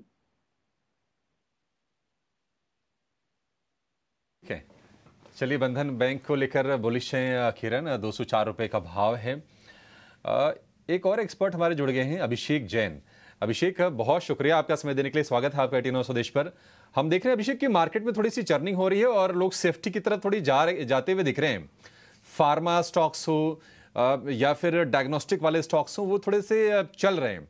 आपको ये स्पेस कैसा लग रहा है और विद इन सेक्टर स्टॉक्स जरा बता पाएंगे जहां पर आपका कन्विक्शन है? तो सेक्टर वाइज हम FMCG पे काफी अच्छे थे। 1 महीने पहले हमने FMCG में स्टॉक्स लाइक डाबर मैरिको को अपग्रेड भी किया था। थोड़ा रूरल में भी पिकअप दिख रहा है, तो इस कारण से। और मार्केट में आज की तारीख में वैल्यूएशन वाइज भी आज एक और थीम जो प्लेइंग आउट हो रही है राइट नाउ, तो सेक्टर चर्निंग भी हो रही है। और इसके अलावा अभी जो नई गवर्नमेंट आई है, फोकस ये रहेगा कि एग्री पे रहेगा, फोकस रूरल थीम पे रहेगा, तो वहां पे आपको FMCG काउंटर्स के कारण इसमें काफी ज्यादा तेजी देखी गई है। स्टॉक स्पेसिफिक यहाँ पे अगर आप देखेंगे, फार्मा में भी अगर आप क्वार्टरली अपडेट्स वगैरह जहाँ पे भी आप एक्सपोर्ट डेटा हम देख रहे थे, तो डिसेंट एक्सपोर्ट डेटा है और अभी भी वैल्यूएशंस रिलेटिवली बेटर है ऑन रिलेटिव बेसिस। तो व्यू यही है कि अगर यहाँ पे भी अगर आपको अपॉर्चुनिटीज दिख रही है मार्केट में, अब थोड़ा सा सेफ्टी की तरफ जा रहा है बिकॉज वैल्यूएशंस के कारण भी। और दूसरा एक बहुत इंपॉर्टेंट फैक्टर ये है कि आफ्टर जितना कमेंट्री आज कंपनीज वगैरह से बात की है अभी राइट नाउ, कल हमने एक कंपनी थी HBL पावर उससे बात किया, उनका वहां पे ये आया है, वहां पे टेक अवेज में उन्होंने ये बोला है कि there is been some kind of slow down in orders this quarter. तो थोड़ा सा इंफ्रा वगैरह से चर्निंग हो रहा है right now, expecting, because cement वगैरह में भी ये क्वार्टर थोड़ा वीक ही रहने की उम्मीद है, बिकॉज प्रोजेक्ट डिमांड थोड़ा चैलेंजिंग था इस क्वार्टर में। तो आप इसी कारण से आप यहाँ पे वैल्यूएशन जहाँ पे भी जैसे ही थोड़ा सा ग्रोथ आ रहा है मार्केट, उसको people are ready to buy again, these are the old favourites and people have started उनको वापस से खरीदने के लिए हमने बाइंग देखी है। बट शॉर्ट मेरे को लगता है कि ये भी एक कुछ ट्रेडिंग अपॉर्चुनिटी है राइट नाउ मार्केट में। हमारा व्यू यही है कि मार्केट में अभी बहुत ही स्टॉक स्पेसिफिक रहना चाहिए rather than looking at any sectoral call. ठीक है, ये आपके लिए राय। हमारे एक और एक्सपर्ट कपिल शाह जुड़ गए हैं। कपिल, बहुत शुक्रिया आपका समय देने के लिए। शुरुआत आपके रिकमेंडेशन से करेंगे, फिर हमारे पास जो शेयर होंगे वो आपसे पूछेंगे। बताइए कहां आज बाजार में आपको मौके दिख रहे हैं? जी, बेसिकली मार्केट का रुख देखते हुए वैसे लग रहा है पिछले 4 से 5 दिनों से मार्केट एक रेंज बाउंड में ही चलते आ रही है, और सेक्टर वाइज किसी सेक्टर में हम काफी आउट परफॉर्मेंस भी देखते हैं और कोई सेम टाइम कोई ऐसे सेक्टर थे जहां पे अंडर परफॉर्मेंस भी देखते हैं। तो काफी टाइम से हम देखते आ रहे हैं कि जो PSU बैंक्स है वहां पे एक हल्का सा एक सेलिंग प्रेशर बना हुआ है। तो वहां पे मेरा कैनरा बैंक पे शॉर्ट का व्यू बनता है। स्टॉक प्राइस ने काफी इंपॉर्टेंट सपोर्ट लेवल ब्रीच किए हुए हैं, तो 115 के लेवल पे शॉर्ट कर सकते हैं। स्टॉप लॉस 118 का रहेगा और नीचे में टारगेट 107 रुपए के रहने चाहिए। और दूसरी साइड हमने इंश्योरेंस कंपनीज में थोड़ा सा ट्रैक्शन देखने मिला, और इंश्योरेंस में भी स्पेसिफिकली जो नॉन लाइफ इंश्योरेंस कंपनी है वहां पे एक अच्छा सा ट्रैक्शन देखने मिला हुआ है। तो वहां पे GIC RE एक स्टॉक है जहां पे स्टॉक प्राइस का अच्छा बेस बन के एक बुलिश कंटिन्यूएशन साइन देखने मिल रहा है। तो 417 के लेवल पे चल रहा है, तो करंट लेवल पे बाय का व्यू बनता है। 402 का स्टॉप लॉस रहेगा और ऊपर में 445 लेवल के टारगेट हमें देखने मिल सकते हैं। ठीक है, एक लॉन्ग है, एक शॉर्ट है। GIC RE लॉन्ग है और कैनरा बैंक शॉर्ट की कॉल इस पे। और देखिए बैंकिंग में थोड़ा सा ना वो मामला थोड़ा सा वीक हो रहा है। अगर निफ्टी बैंक और निफ्टी दोनों को रख के देखेंगे, निफ्टी मजबूत है, निफ्टी बैंक कमजोर है, ये साफ साफ दिख रहा है। डाइवर्जन बिल्कुल क्लियर, इसमें कोई दो राय नहीं है। और ये आपके लिए एक शॉर्ट की रणनीति कैनरा बैंक में। वैशाली, आपसे अलविदा कहें आपको, उसके पहले जरा एक शेयर है जिस पर आपसे व्यू चाहिए, वो है BHEL का। 330 रुपए के आसपास का भाव हो गया, 52 हफ्ते की ऊंचाई पर यह शेयर ट्रेड कर रहा है। आपको लगता है क्या कि ये जो अप मूव है BHEL का, ये सस्टेन करेगा? जिनके पास है क्या वो बने रहे, और फ्रेश बाइंग का मौका है या नहीं है? फ्रेश बाइंग का मौका आई थिंक 320 का रहेगा, और जिनके पास है ट्रेलिंग स्टॉप लॉस के साथ जरूर बने रहे, बिकॉज जिस तरह से ये सब स्टॉक्स में ट्रेंड बन चुका है, आई थिंक हायर टारगेट्स की पॉसिबिलिटी है। 345 350 should be the next target. ठीक है Vaishali, thank you so much आपका आज समय देने के लिए, हमारे साथ जुड़ने के लिए। और आयुष जी आपका भी बहुत बहुत धन्यवाद। लेकिन जाने से पहले आप दोनों से डिस्क्लोजर लेंगे। आयुष जी, आपकी तरफ से कोई डिस्क्लोजर आज के लिए? इस स्टॉक्स हमने यहाँ पे डिस्कस किए वो मेरे पर्सनल फैमिली पोर्टफोलियो में जो है उसका मैंने डिस्क्लोजर ऑलरेडी दे दिया है, और ये स्टॉक हमने अपने क्लाइंट्स को भी रिकमेंड किए हो सकते हैं। ठीक है वैशाली जी, आपकी तरफ से कोई डिस्क्लोजर? काफी स्टॉक्स जो हमने डिस्कस करे हैं, हो सकता है मैंने इनमें से कई स्टॉक्स हमारे क्लाइंट्स को भी रेकमेंड किया हो और मेरे पर्सनल पोर्टफोलियो में भी हो सकता है, बट अपनी ट्रेड्स लेने के लिए आई विल से कि फॉलो स्ट्रिक्ट डिसिप्लिन एंड अपने फाइनेंशियल एडवाइजर्स की सलाह जरूर लीजिए। ये सब हमारे टेक्निकल प्रोजेक्शंस और टारगेट्स के अनुसार हमने दिए। बिल्कुल, thank you so much Vaishali ji आपका। आयुष जी आपका भी बहुत बहुत धन्यवाद समय देने के लिए और तमाम स्टॉक्स पर अपनी राय भी सुझाने के लिए। चलिए अब आगे बढ़ते हैं। प्री ओपन सेशन की शुरुआत भी हो चुकी है, थोड़ा सेटल होने देते हैं इसको, तब तक कुछ और भी सेक्टर स्टॉक्स पर चर्चा कर लेते हैं। हमारे साथ पैनल पर विनीत बोलिंजकर जी भी जुड़ चुके हैं। विनीत जी, थैंक यू सो मच समय देने के लिए अपना ET नाउ स्वदेश को। आपसे राय लेंगे NBFC स्पेस पर। वहाँ पर क्या पसंद आ रहा है आपको? क्योंकि आज जब मॉर्गन स्टैनली की रिपोर्ट आई है उसमें काफ़ी सिलेक्टेड अप्रोच वो रखने को कह रहे हैं। कुछ कंपनियों में वो बिल्कुल नेगेटिव हैं, वैल्यूएशंस अट्रैक्टिव उनका कहना है नज़र नहीं आ रहा है, फंडामेंटल्स भी वीक नज़र आ रहे हैं। वहीं दूसरी तरफ पीएनबी हाउसिंग फाइनेंस जैसी कंपनियाँ, कुछ स्मॉल फाइनेंस स्पेस से जो कंपनियाँ हैं वो उन्हें अच्छी लग रही हैं। अगर एनबीएफसी स्पेस में किसी को नज़र रखनी हो तो कौन कौन से स्पेसेस हैं, सेक्टर है जो आपको अच्छे लग रहे हैं? देखिए, एनबीएफसी में कंसंट्रेशन आपका ज्यादा करके हाउसिंग पे होना चाहिए, क्योंकि हाउसिंग में ज्यादा डायरेक्ट प्लेस नहीं है एचडीएफसी बैंक के मर्जर होने के बाद में। तो आप देखोगे कि यहाँ पे रीरोटिंग होने की संभावना है। पीएनबी हाउसिंग, आधार हाउसिंग, कैनफिन होम्स और बजाज फाइनेंस के जो अपडेट्स आए हैं वो काफी अच्छे हैं। तो हमें लगता है कि ये 3-4 स्टॉक पे अगर आप फोकस रखें तो आपको अच्छा खासा रिटर्न मिल सकता है। बिल्कुल। तो ये कुछ स्टॉक्स पर नज़र रखें, यहाँ पर अच्छा रिटर्न मिल सकता है। हाउसिंग फाइनेंस कंपनियाँ अच्छी लग रही हैं, खास करके पीएनबी हाउसिंग, और मॉर्गन स्टैनली ने भी इसको हाईलाइट किया है स्टॉक को, तो इस पर आप नज़र रखिए। एक सवाल जेके पेपर पे ले लेते हैं। किरण जी, आप सजेस्ट करिए, क्योंकि जेके पेपर हमने देखा कि ये स्टॉक 52 वीक हाई पर कारोबार किया इसने, और उसके बाद थोड़ा करेक्शन भी आया है। अब जिनके पास लॉन्ग साइड की होल्डिंग हो, क्योंकि काफ़ी शानदार तेज़ी भी हमने देखी, अपने हाइज भी बनाए स्टॉक ने, लेकिन जिनके पास है अब ये जो थोड़ा करेक्शन आ रहा है, इसमें क्या करें स्टॉक में? पेपर की अगर हम बात करें तो कहीं ना कहीं एक रैली के बाद, एक स्ट्रॉन्ग रैली के बाद इनफैक्ट वी कैन से 400 रुपए से लेके ऊपर में हम देखो तो 635 तक आया स्टॉक। वहां से जो करेक्शन मोड है वो मेरे हिसाब से थोड़ा कंटिन्यू रह सकता है। नीचे में जो एक बेस बनाया है स्टॉक ने वो 550-540 के आसपास है। सो फ्रेश बाइंग के लिए तो मेरे हिसाब से वेट करना चाहिए, और जिनके पास है उनको 540 का एक स्ट्रिक्ट स्टॉप लॉस रखना चाहिए। So as of now current market price से थोड़ा वेट एंड वॉच कीजिए। जिनके पास है वो होल्ड रख सकते हैं with the stop loss of 540। तो जेके पेपर्स यहाँ पे एक बार नज़र ज़रूर रखिएगा, क्योंकि कल शरद भी बता रहे थे कि हाल फिलहाल 2 बार लगातार कंपनी ने यहाँ पे प्राइस हाइक्स भी लिए हैं। पर इस बीच हमारे साथ चंदन तापड़िया भी जुड़ चुके हैं। आइए उनसे समझते हैं आज की उनकी स्टॉक कॉल्स, और साथ ही साथ समझते हैं कि कहाँ पे है उनकी नज़र। चंदन, गुड मॉर्निंग, बताइए कहाँ पे आपकी स्टॉक कॉल्स आ रही हैं आज? जी नमस्कार सृष्टि। देखिए, बाजार की बात करें तो इंडेक्स जरूर पिछले 4 दिनों से एक दायरेबंद कामकाज कर रहा है, बट स्टॉक वाइज काफी अच्छे मूवमेंट बन रहे हैं। स्पेशली आप देखोगे तो पूरा का पूरा निफ्टी सीपीएसई, चाहे उसमें डिफेंस की बात करें, शिपिंग की बात करें, रेलवे हो या पावर एंड एनर्जी और सेलेक्टिव पीएसयू, इन सब में बाइंग है। कुछ चुनिंदा capital goods, oil and gas companies अच्छा कर रही है। फर्टिलाइजर काउंटर्स है वो मौसम की बहार के साथ चमक रहे हैं। तो मेरा 2 रिकमेंडेशन रहेगा। एक तो रहेगा आपका बीईएल डिफेंस में, विद द व्यू कि यहाँ पे एक नया कंसोलिडेशन ब्रेकआउट हुआ है। पिछले लगभग 13 दिनों के कंसोलिडेशन के बाद में इसने 320-322 के लेवल को होल्ड करके ब्रेकआउट दिया है। तो बीएल पे खरीदारी की सलाह। 320 के आसपास के सपोर्ट यहाँ पे रहेंगे। ऊपर में लगभग 343, 326 के स्टॉप लॉस यहाँ पे रहेंगे।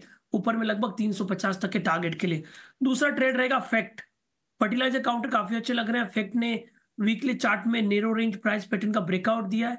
लगभग 10-12 दिनों का कंसोलिडेशन ब्रेकआउट एक स्ट्रॉन्ग बुलिश कैंडल के साथ बना है। तो 1085 के सपोर्ट से इफेक्ट में खरीदारी की सलाह होगी। ऊपर में लगभग 1175 के टारगेट के लिए।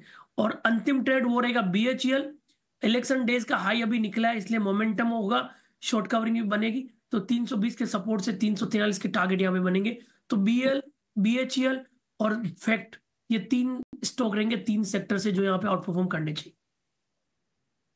साथ ही हुई चंदन की तरफ से, और ये सभी काउंटर्स काफ़ी स्ट्रांगली ऊपर भी जा रहे हैं, तो इन पे आप नज़र ज़रूर रखिए। पर आइए, अब 9 बज चुके हैं और वक्त तो चला है जानने का 9 बजे के नवरत्न शेयर्स, और रोज़ की तरह शरद हमारे साथ जुड़ चुके हैं ये पूरी लिस्ट लेकर। शरद, ओवर टू यू।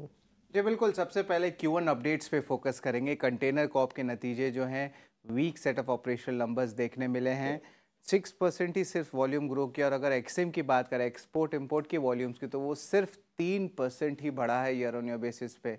उनका जो FY25 का गाइडेंस है उसके नीचे जो है परफॉर्मेंस देखने मिली है। पित्ती इंजीनियरिंग की 360 करोड़ की QIP खुल चुकी है, और जो इंडिकेटिव इशू प्राइस है वो 9% डिस्काउंट पे है। जुपिटर वैगन्स का भी 1000 करोड़ का QIP खुला है, जहां पे फ्लोर प्राइस 5% डिस्काउंट पे और जो फ्लोर प्राइस है वो 690 रुपये प्रति शेयर पे है। हमारा चौथा स्टॉक रहेगा HBL पावर। यहाँ पे कल शाम को एनालिस्ट मीट हुआ था, जहाँ पे 3 अहम बात सामने आती है। सबसे पहला, वित्त साल 2025 में जो रेवेन्यू है वो 2300 करोड़ से घट के अब 2100 करोड़ हो जाएगा। मार्जिन्स रहेंगे लगभग 19%, और ये जो टेंडर्स का डिले हुआ है उसके कारण रेवेन्यू गाइडेंस में कट हुई है। कवच की जो टेंडर्स है उस पे जो है सेकेंड हाफ FY25 में जो है फोकस करेंगे हम लोग, और कंपनी ने कहा कि टेलीकॉम बैटरी सेगमेंट यहाँ पे बाजार पे फोकस रहेगा। उत्कर्ष स्मॉल फाइनेंस बैंक की बात करें तो गवर्नमेंट जो है रिजर्व बैंक ऑफ इंडिया, उन्होंने अप्रूवल दे दिया है गोविंद सिंह को MD और CEO के जो अपॉइंटमेंट पद है उसको लेके। स्वान एनर्जी की भी बात कर लेता हूँ, जहाँ पे ब्लैक रॉक ने लगभग 1.5% स्टेक की एक्विजिशन की है, जिसका कुल वैल्यू आता है 304 करोड़ रुपए का। सेलर्स 2 FIs होते हैं। हमारा जो 7वां स्टॉक है वो है आइनॉक्स विंड। आज सुबह न्यूज़ फ्लो आया है जहाँ पे उन्हें 200 मेगावाट का 3 मेगावाट के जो बड़े विंड टर्बाइंस होते हैं उसके ऑर्डर मिले हैं, और ये जो प्रोजेक्ट है वो एग्जीक्यूट होगा आपका गुजरात और राजस्थान में। तो इम्पॉर्टेंट डेवलपमेंट आ रहा है इन 7 स्टॉक्स में। हमारा जो आखिरी स्टॉक है 8वां स्टॉक, वो है हमारा बिग बोल्ड ब्रोकरेज। उसमें फोकस में रहने वाला है एफले। सिटी की रिपोर्ट आई है एफले की, और यहाँ पे इनिशिएट बाय किया है, टारगेट प्राइस रखा है 1600 रुपीज़ पर शेयर का, और कहते हैं कि leverage specially digital ad spend को लेके कंपनी बहुत स्ट्रॉन्ग पोजीशन पे है, और US रिकवरी की जो मार्केट है वो ज़्यादा तेज़ी देखने मिल सकती है, और भारत की जो रिकवरी है वो भी फॉलो करेगी। एक्सपेक्ट करें कि 20% टॉप लाइन CAGR आ सकता है, और मार्जिन्स 400 बेसिस पॉइंट से बढ़ सकते हैं अगले 3 साल में। हमारा आखिरी स्टॉक हमारा खबर का सेगमेंट है। अब यहाँ पे जो है फोकस में रहेगा IRB इंफ्रा। यहाँ पे एक फंड अनाउंसमेंट जो है, फंड रेज अनाउंसमेंट आ सकती है, और ये फंड रेज अनाउंसमेंट जो है डेट के जरिए हो सकता है, यानी कि फॉरेन करेंसी लोन्स आ सकती है। ये जो है चैनल चेक सजेस्ट कर रहे हैं। इसके अलावा जो है कंपनी मोनेटाइजेशन प्रोजेक्ट्स पे भी फोकस करेगी, लेकिन Q1 नंबर्स थोड़े से वीक रहेंगे क्योंकि बड़े ऑर्डर्स नहीं जा पाए मॉनसून और इलेक्शंस के कारण। और इंटरेस्टिंगली जो है इंडस्ट्री की एक अहम बात सामने आ रही है, जहाँ पे मीडिया रिपोर्ट्स कह रहे हैं कि गवर्नमेंट एक्सेलरेट कर सकती है प्रोसेस, जिस तरह रोड प्रोजेक्ट्स अवार्ड किया जाता है, और एक टाइप से एक रिप्लेसमेंट भी बन रहा है आपका भारतमाला परियोजना स्कीम को लेके। तो 3-4 पॉजिटिव पॉइंट्स हैं जिसके लिए आपको इंफ्रा स्पेस और IRB इंफ्रा पे फोकस रखेंगे। बहुत शुक्रिया शरद, ये पूरी लिस्ट सामने रखने के लिए। तो आज बिग बोल्ड ब्रोकरेज कहाँ पे है ये भी समझा, साथ ही खबर वाला कौन सा काउंटर है ये भी हमें शरद ने बताया। तो इन सब पे रहेगी नजर। पर इस बीच येस बैंक से जुड़ी हुई खबर आप अपनी स्क्रीन पे देख रहे होंगे। खबरें कुछ ये चल रही थी कि येस बैंक जो कि 4 साल में जो हमने इसका पूरा रेस्क्यू देखा, कई सारे दिग्गज बैंकों ने आकर इसको इसमें अपना स्टेक भी खरीदा था। अब इसके एग्जिट प्लान को RBI से मंजूरी दे दी गई है, ऐसी कुछ रिपोर्ट्स थी, पर इसका खंडन आया है येस बैंक की तरफ से, और उन्होंने इस पूरे रिपोर्ट को फैक्चुअली इनकरेक्ट बताया है, और ये भी बोला है कि अभी फिलहाल उन्हें कोई भी अप्रूवल इस लिहाज से नहीं मिला है। कुछ एक खबरें ये भी हाईलाइट करी थी कि शायद SBI अगर एग्जिट करता है तो कोई दिग्गज इन्वेस्टर्स भी आ सकते हैं। पर ये सभी खबरों पर एक क्लैरिफिकेशन आती हुई येस बैंक की तरफ से फिलहाल। पर विनीत जी, एक बार आपसे समझना चाहेंगे, देखिए कई सालों से ये येस बैंक में जो बड़े दिग्गज बैंक्स आए हैं उसको रेस्क्यू किया है, पर स्टॉक प्राइस और इन्वेस्टर्स का तो काफ़ी यहाँ पे हम समझते ही हैं कि काफ़ी वेल्थ डिग्रेडेशन हुआ है। पर विनीत जी, अगर ये कुछ ऐसा डेवलपमेंट चल रहा है जहाँ पे अन्य इन्वेस्टर्स आए येस बैंक में हिस्सा बिक्री के लिए, और जो एग्जिस्टिंग इन्वेस्टर्स हैं जिसमें दिग्गज बैंक्स थे वो निकले, तो क्या ये पॉजिटिव समझा जाएगा येस बैंक के लिए, या अभी एज एन इन्वेस्टर इससे अभी दूर ही रहना चाहिए? मैं खास तौर से इसलिए भी पूछ रही हूँ क्योंकि जितने भी ऐसे 20 से 25 रुपए या 30 रुपए तक के काउंटर्स रहते हैं उनमें बहुत रुझान रहता है। जितने हम कॉलर शो या ये सब करते हैं बहुत क्वेरीज आती हैं ऐसे स्टॉक्स पे। तो एक बार आपकी राय येस बैंक पे लेना काफी जरूरी है।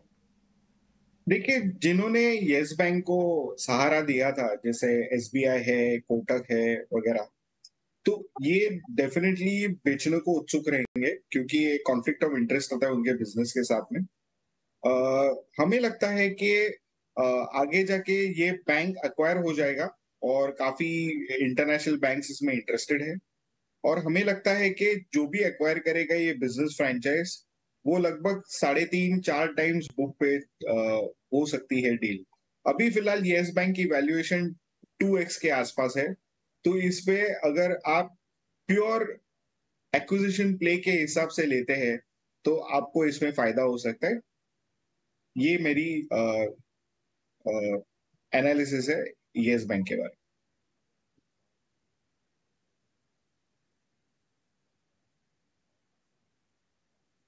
में। खुलने में करीब 2 मिनट के आसपास का समय रह गया है और आप देखिए जो निफ्टी के जो लेवल सेटल हुए हैं और निफ्टी हल्की सी बढ़त 30 अंकों की 24,350 के ऊपर सेटल हुआ। निफ्टी बैंक की बात करें तो हल्की सी नरमी है और आज फिर से शायद हम थोड़ी सी कमजोरी शुरुआती सत्र में देखेंगे। HDFC बैंक में आधे % नीचे आज फिर से 1600 रुपये के स्तर के आसपास निफ्टी बैंक की आज ओपनिंग होती हुई आपको दिखेगी।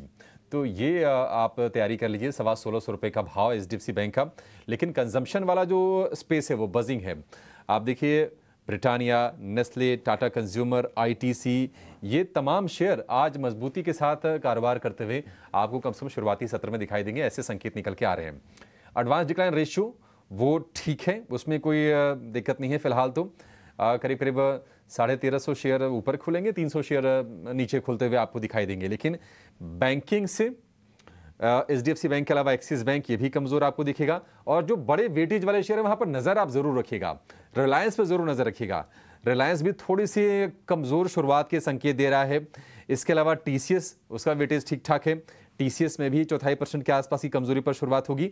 तो IT जो चला था ना, अब वहां पर थोड़ी थोड़ी थकान दिखने लगी है, क्योंकि इन्फोसिस, TCS, टेक महिंद्रा ये कुछ ऐसे शेयर्स हैं जो आज आपको कमजोरी के साथ शुरुआत करते हुए दिखाई देंगे।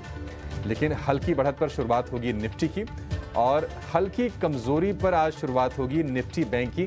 देखते हैं शुरुआत होने के बाद किस तरह की चाल यहां से निकल के आती है। चलिए, ओपनिंग बेल बज गया, बाजार की शुरुआत हो गई है। शुरुआत हुई है हल्की सी ऊपर, निफ्टी है 30 अंकों पर खुलते हुए 24,330 के ऊपर। निफ्टी बैंक भी हल्की तेजी के साथ खुला, लेकिन लाल निशान में, हरे निशान में जूझ रहा है। RIL ये कमजोर आपको दिखेगा। HDFC बैंक कमजोर है 0.25%, इन्फोसिस कमजोर है, TCS कमजोर है। ये कुछ कमजोरी वाले शेयर हैं जो बाजार को आज ऊपर ज्यादा नहीं जाने दे रहे हैं शुरुआती सत्र में। RIL है निफ्टी का टॉप लूजर, आधा % से ज्यादा की कमजोरी वहां पर हमें देखने को मिल रही है। लेकिन अगर दूसरी तरफ अगर आप देखेंगे, मारुति सुजुकी 3% की बढ़िया तेजी पर मारुति की शुरुआत हुई है। ब्रिटानिया, ITC ये भी 1% ऊपर है। बैंकिंग में चर्निंग चल रही है। कुछ शेयर जो आज मजबूत हैं वो हैं कोटक बैंक का, इसके अलावा SBI, ये शेयर आपको मजबूत दिखेगा। पावर स्पेस की बात करें, पावर ग्रिड, NTPC, यहाँ से भी आज शुरुआती सत्र में हमें मजबूती देखने को मिल रही है। लेकिन गैस वाले शेयर एक्शन में हैं, दाम बढ़ाए हैं कंपनीज ने और आप देखिए MGL करीब करीब 2.5% ऊपर दिखेगा। परसिस्टेंट को लेकर रिपोर्ट्स पॉजिटिव थी, परसिस्टेंट में 2% के आसपास की तेजी पर शुरुआत हुई है। GMR इंफ्रा 100 रुपये के ऊपर, 100 रुपये के आसपास जाकर ये शेयर मजबूत है। 1% के आसपास की तेजी हमें यहाँ पर देखने को मिल रही है। इंश्योरेंस कंपनीज के कल कुछ आंकड़े प्रीमियम के अच्छे आए थे, APE ग्रोथ की आज आप देखिए वहाँ पर कुछ आपको आज बाइंग ज़रूर देखने को मिलेगी। लेकिन अगर कमजोरी वाले शेयरों की बात करें, आप जी एंटरटेनमेंट को देखिए, वहाँ पर आपको थोड़ी सी कमजोरी ज़रूर दिखेगी शेयर में। हालांकि अभी फिलहाल 151 रुपये के आसपास ये कारोबार आपको करता हुआ दिखेगा। लेकिन निश्चित तौर पर मिक्स्ड ओपनिंग है। निफ्टी बैंक जहां पर खुला वहां से थोड़ी स्ट्रेंथ जरूर ये दिखा रहा है शेयर। आप देखिए अब ये 129 पॉइंट ऊपर आपको दिखेगा और इसकी वजह यह है कि जहां पर HDFC बैंक खुला 1620 रुपये का लो बनाया, उसके बाद अब 1635 रुपये, तो एक ब्रीदर ले रहा है यहां से HDFC बैंक। शायद यहां पर ठहराव लेके आज हो सकता है कि आपको ये मजबूती के साथ भी बंद होता हुआ दिखाई दे। देखिए अब हरे निशान में लौट भी आया है। लगातार 3 दिन में 7% के आसपास की गिरावट दिखाई थी और आज हमने बाजार खुलने से पहले कहा था कि ये शेयर आज थोड़ी सी स्थिरता देने की अब कोशिश करता हुआ दिखाई देगा और वो दिख भी रहा है। 50 अंक ऊपर करीब निफ्टी बैंक करीब 125 अंक ऊपर। कंजम्पशन से सपोर्ट, रिलायंस और IT से थोड़ा सा प्रेशर और इसके चलते ही देखिए हो क्या रहा था कि एक दिन रिलायंस बाजार को खींच रहा था तो HDFC बैंक नीचे ला रहा था। HDFC बैंक जब खींच रहा है, रिलायंस थोड़ा सा नीचे ला रहा है, तो दोनों में थोड़ा सा अलग अलग ट्रेड देखने को जरूर मिल रहा है। और लेकिन एडवांस डिक्लाइन बिल्कुल तेजी के पक्ष में, 1703 एडवांसेस, 347 डिक्लाइंस, और निश्चित तौर पर जो अभी जो रेजिस्टेंस है निफ्टी के लिए 24,400 का होगा। अगर उसको पार करता है 24,500 तक कोई बाधा नहीं है। देखते हैं बाजार की चाल कैसी होती है। हीट मैप आपके सामने है। JSW स्टील कमजोर है, BPCL कमजोर है, श्रीराम फाइनेंस आपको कमजोरी के साथ कारोबार करता हुआ दिखाई देगा। कुछ शेयर्स ही हैं कमजोरी वाले, अदरवाइज आपको गेंस ही दिखाई देंगे बाकी स्टॉक्स में। फार्मा, FMCG, सेलेक्टिव ऑटो और इसके अलावा L&T का शेयर भी आपको आज मजबूत दिखाई देगा। मिड कैप में क्या हो रहा है, क्या एक्शन हो रहा है, पूजा से जरा समझ लेते हैं। पूजा बताइए कहां नजर गई है आपकी? बिल्कुल, मिड कैप स्टॉक्स में भी हम देख रहे हैं कि खबरों के चलते काफ़ी ज़्यादा एक्शन देखने को मिल रहा है। हालांकि इंडेक्स ओवरऑल अगर देखेंगे तो थोड़ा सपाट है, लेकिन स्टॉक स्पेसिफिक एक्शन भरपूर है। इसमें KRBL देखिए 9% ऊपर है। कल मुझे ध्यान है राइस स्टॉक्स को लेके कुछ खबर भी आ रही थी कि इंडिया एक्सपोर्ट में कुछ ढील दे सकती है चुनिंदा राइस क्वालिटी में। उस खबर को डिटेल में समझना होगा, लेकिन उसके चलते आज चावल स्टॉक्स, राइस स्टॉक्स चल भी रहे हैं। KRBL ऊपर है और एक बार LT फूड्स को भी दिखाई है, वहाँ पर भी काफ़ी शानदार तेज़ी है। करीब करीब 12% ऊपर LT फूड्स भी खुला है। तो आज राइस स्टॉक्स चल रहे हैं। आज भी रेलवे स्टॉक्स में अच्छी तेज़ी है। RVNL फिर से आज मजबूती के साथ कारोबार कर रहा है, करीब 6% की तेज़ी RVNL में देखने को मिल रही है। FL इंडिया पर सिटी की पॉजिटिव रिपोर्ट आई, कवरेज शुरू की है, टारगेट बढ़ाए गए हैं और इसके चलते आज FL भी ऊपर कारोबार कर रहा है, करीब 6%। स्वान एनर्जी में कल कुछ खबर आई थी, ब्लैक रॉक की तरफ से बाइंग देखने को मिली, कुछ बड़ा निवेश आया जिसके चलते 5% ऊपर यहाँ भी कारोबार हो रहा है। और आज भी कुछ चुनिंदा फर्टिलाइजर स्टॉक्स में तेजी है। नेशनल फर्टिलाइजर्स भी 4% ऊपर। पावर स्टॉक्स में भी अच्छी मजबूती, टोरेंट पावर में करीब 4% की तेजी इस वक्त हम देख रहे हैं। इमामी ऊपर है, यहाँ पर भी कुछ अपडेट आए, अपडेट के बाद जो रिपोर्ट्स आए हैं टारगेट में बढ़ोतरी हुई है रिपोर्ट्स की तरफ से, और 3% की मजबूती यहाँ पर भी देखने को मिल रही है। तो ये कुछ एक्शन वाले स्टॉक्स और खबरों के चलते जहां जहां एक्शन है वो हमने आपके लिए हाईलाइट किया। कमजोर साइड पर अगर देखेंगे तो राइट्स नीचे है करीब 2%, BEML में 1.5% की गिरावट है। वर्कहार्ड, एलेम्बिक, फार्मा स्टॉक्स थोड़ा प्रेशर के साथ कारोबार कर रहे हैं। अगर रेलवे स्टॉक्स को देखेंगे तो उससे केवल RVNL है जो कि इतना मजबूत दिखाई दे रहा है, बाकी सारे स्टॉक्स देखिए थोड़ा कमजोरी के साथ ही आज कारोबार कर रहे हैं। मिड कैप में कुछ और भी स्टॉक्स पर नजर डालें तो क्रॉम्पटन आज करीब 4% ऊपर कारोबार कर रहा है। डॉक्टर लाल पैथ लैब्स में भी कुछ पॉजिटिव रिपोर्ट आई, 2.5% की तेजी यहाँ पर भी देखने को मिल रही है। और मैक्स हेल्थ आज भी ऊपर है, कल की तेजी कंटिन्यू होते हुए दिखाई दे रही है। इंश्योरेंस स्पेस में भी इसमें मैक्स हेल्थ नजर आ रहा है, वहाँ पर भी शानदार तेजी है। PFC, REC आज के ट्रेड्स में कमजोर दिखाई दे रहे हैं। कल काफ़ी अच्छी तेजी थी, 4 से 5% की मजबूती देखने को मिली थी, लेकिन आज थोड़ा कमजोरी के साथ यहाँ पर कारोबार कर रहे हैं। तो स्टॉक स्पेसिफिक एक्शन भरपूर है, खासकर की क्वार्टरली अपडेट खबरों के चलते काफ़ी सारे स्टॉक्स में आज रिएक्शन देखने को मिल रहा है। खासकर की राइस स्टॉक पर नज़र रखें, वहाँ पर काफ़ी अच्छा मोमेंटम है। कुछ और भी खबरें हम यहाँ पर समझने की कोशिश करेंगे, लेकिन चलिए कुछ ओपनिंग ट्रेड्स के लिए चलते हैं सृष्टि के पास।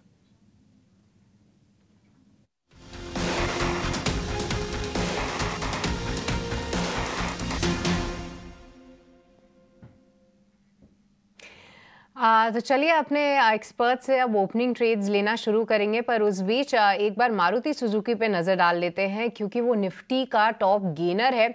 यहाँ से जुड़ी एक बड़ी खबर ज़रूर आ रही है। जहाँ पे मारुति सुजुकी की आप बात करें तो यूपी में जितने भी हाइब्रिड व्हीकल्स हैं उस पर अब रजिस्ट्रेशन फीस जो है वो अब हटा दी है।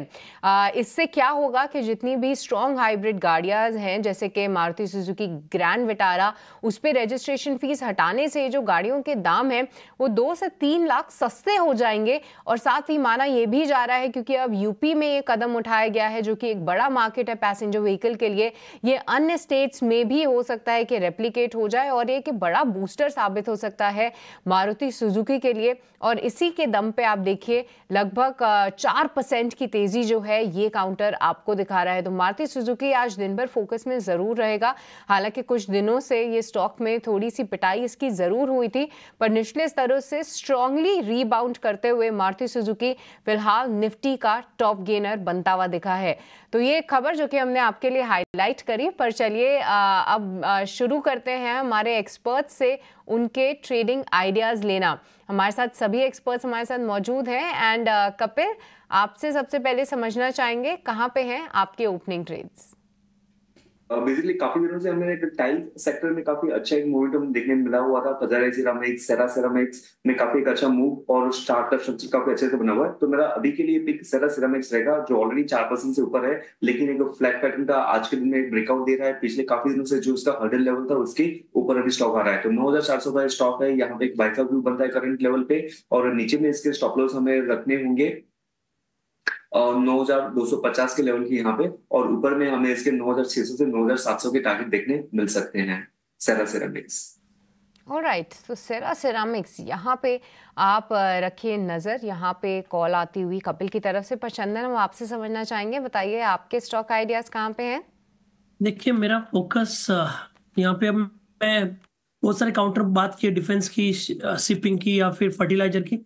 मैं अब ऑटो काउंटर पे फोकस करना चाहूंगा। जिस हिसाब से ऑटो न्यूज अपडेट्स हुए हैं उस हिसाब से लग रहा है कि निफ्टी ऑटो का यहाँ पे ब्रेकआउट मिलना चाहिए। आप एफएनओ में एमएनएम मारुति की बात करें या फिर नॉन एफएनओ में ईवी रिलेटेड कंपनीज की बात करें, जो भी UP government related hybrid cars की न्यूज आई है वो सारे के सारे ईवी स्टॉक्स पे काफी पॉजिटिव है। तो मैं एमएनएम पे खरीदारी की सलाह दूंगा यहाँ पे एफएनओ में, given the price consolidation breakout. तो एमएनएम खरीदना चाहिए। Mahindra and Mahindra positive price setup है, सपोर्ट रहेगा आपका लगभग 2810 के आसपास का, ऊपर में लगभग 3000 तक के टारगेट यहाँ बनने चाहिए। ठीक है, तो एमएनएम यहाँ पे आप रखिए नज़र। हालांकि आज तेज़ दौड़ लगाता हुआ मारुति सुजुकी का शेयर, टाटा मोटर्स भी थोड़ा सा मोमेंटम में है, पर एमएनएम अब पसंद आ रहा है चंदन को, तो इस पे आप नज़र ज़रूर रखिए। किरण, अब आपसे समझना चाहेंगे, कोई अपडेट है तो वो भी शेयर कीजिएगा किरण, क्योंकि आप सुबह से हमारे साथ हैं, और साथ ही जो नए आइडियाज़ हैं वो भी शेयर कीजिए प्लीज़।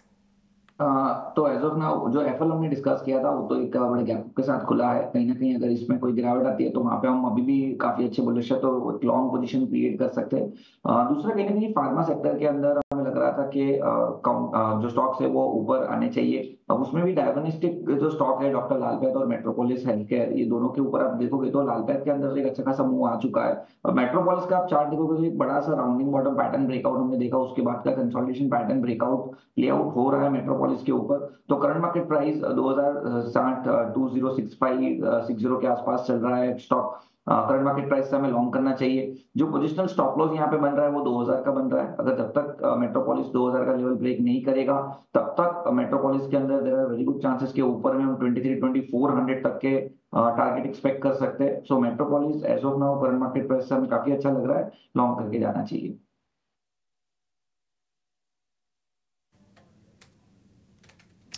बिल्कुल, तो ये है सलाह दोनों ही स्टॉक्स पर। डॉक्टर लाल पैथलैब्स, इस पर भी सुबह हमने बात की थी, और एफएल इंडिया पर पॉजिटिव रिपोर्ट्स आई हैं। 7% ऊपर है ये स्टॉक आज के ट्रेडिंग सेशन में, तो इस पर भी आप नज़र रखिए। एक बार कुछ केमिकल स्टॉक्स पर भी नज़र डाल लेते हैं। पीआई इंडस्ट्रीज़ भी ऊपर है करीब 2%, और हमने सुबह कुछ रिपोर्ट्स भी हाईलाइट की थी। यूबीएस की पॉजिटिव व्यू है इस पर, पीआई इंडस्ट्रीज़ पर। तो एक बार इस पर सलाह ले लेते हैं। कपिल जी, क्या नज़रिया बन रहा है आपका? मजबूती के साथ खुला है आज ये स्टॉक, अगले टारगेट्स आप क्या देख रहे हैं पीआई इंडस्ट्रीज़ के लिए? जी, पीआई इंडस्ट्री से बेसिकली स्टॉक का स्ट्रक्चर काफी साइडवेज में रहा होता, और जो भी बीच में इंटरमीडिएट करेक्शन आए थे तो 3720 के काफी एक roll reversal level, moving average का सपोर्ट लेवल था, और आज न्यूज फ्लो की वजह से स्टॉक प्राइस में 2.5% की बढ़ोतरी भी देखने मिली हुई है। और ऑफ लेटली केमिकल सेक्टर्स में ऑन रोटेशन वाइज कहां ना कहां पे अभी हम फ्रीक्वेंटली ट्रैक्शन ऊपर में देख रहे हैं। तो 3855 का लेवल है, मुझे लग रहा है कि यहाँ पे और भी 100 पॉइंट का इजाफा हो सकता है। इन नंबर टर्म 3950 की अपसाइड पोटेंशियल हो सकती है। तो यहाँ पे एक ट्रेडेबल आइडिया बनता है, और जो आज के दिन का लो है उसको हम स्टॉप लॉस कंसीडर कर सकते हैं।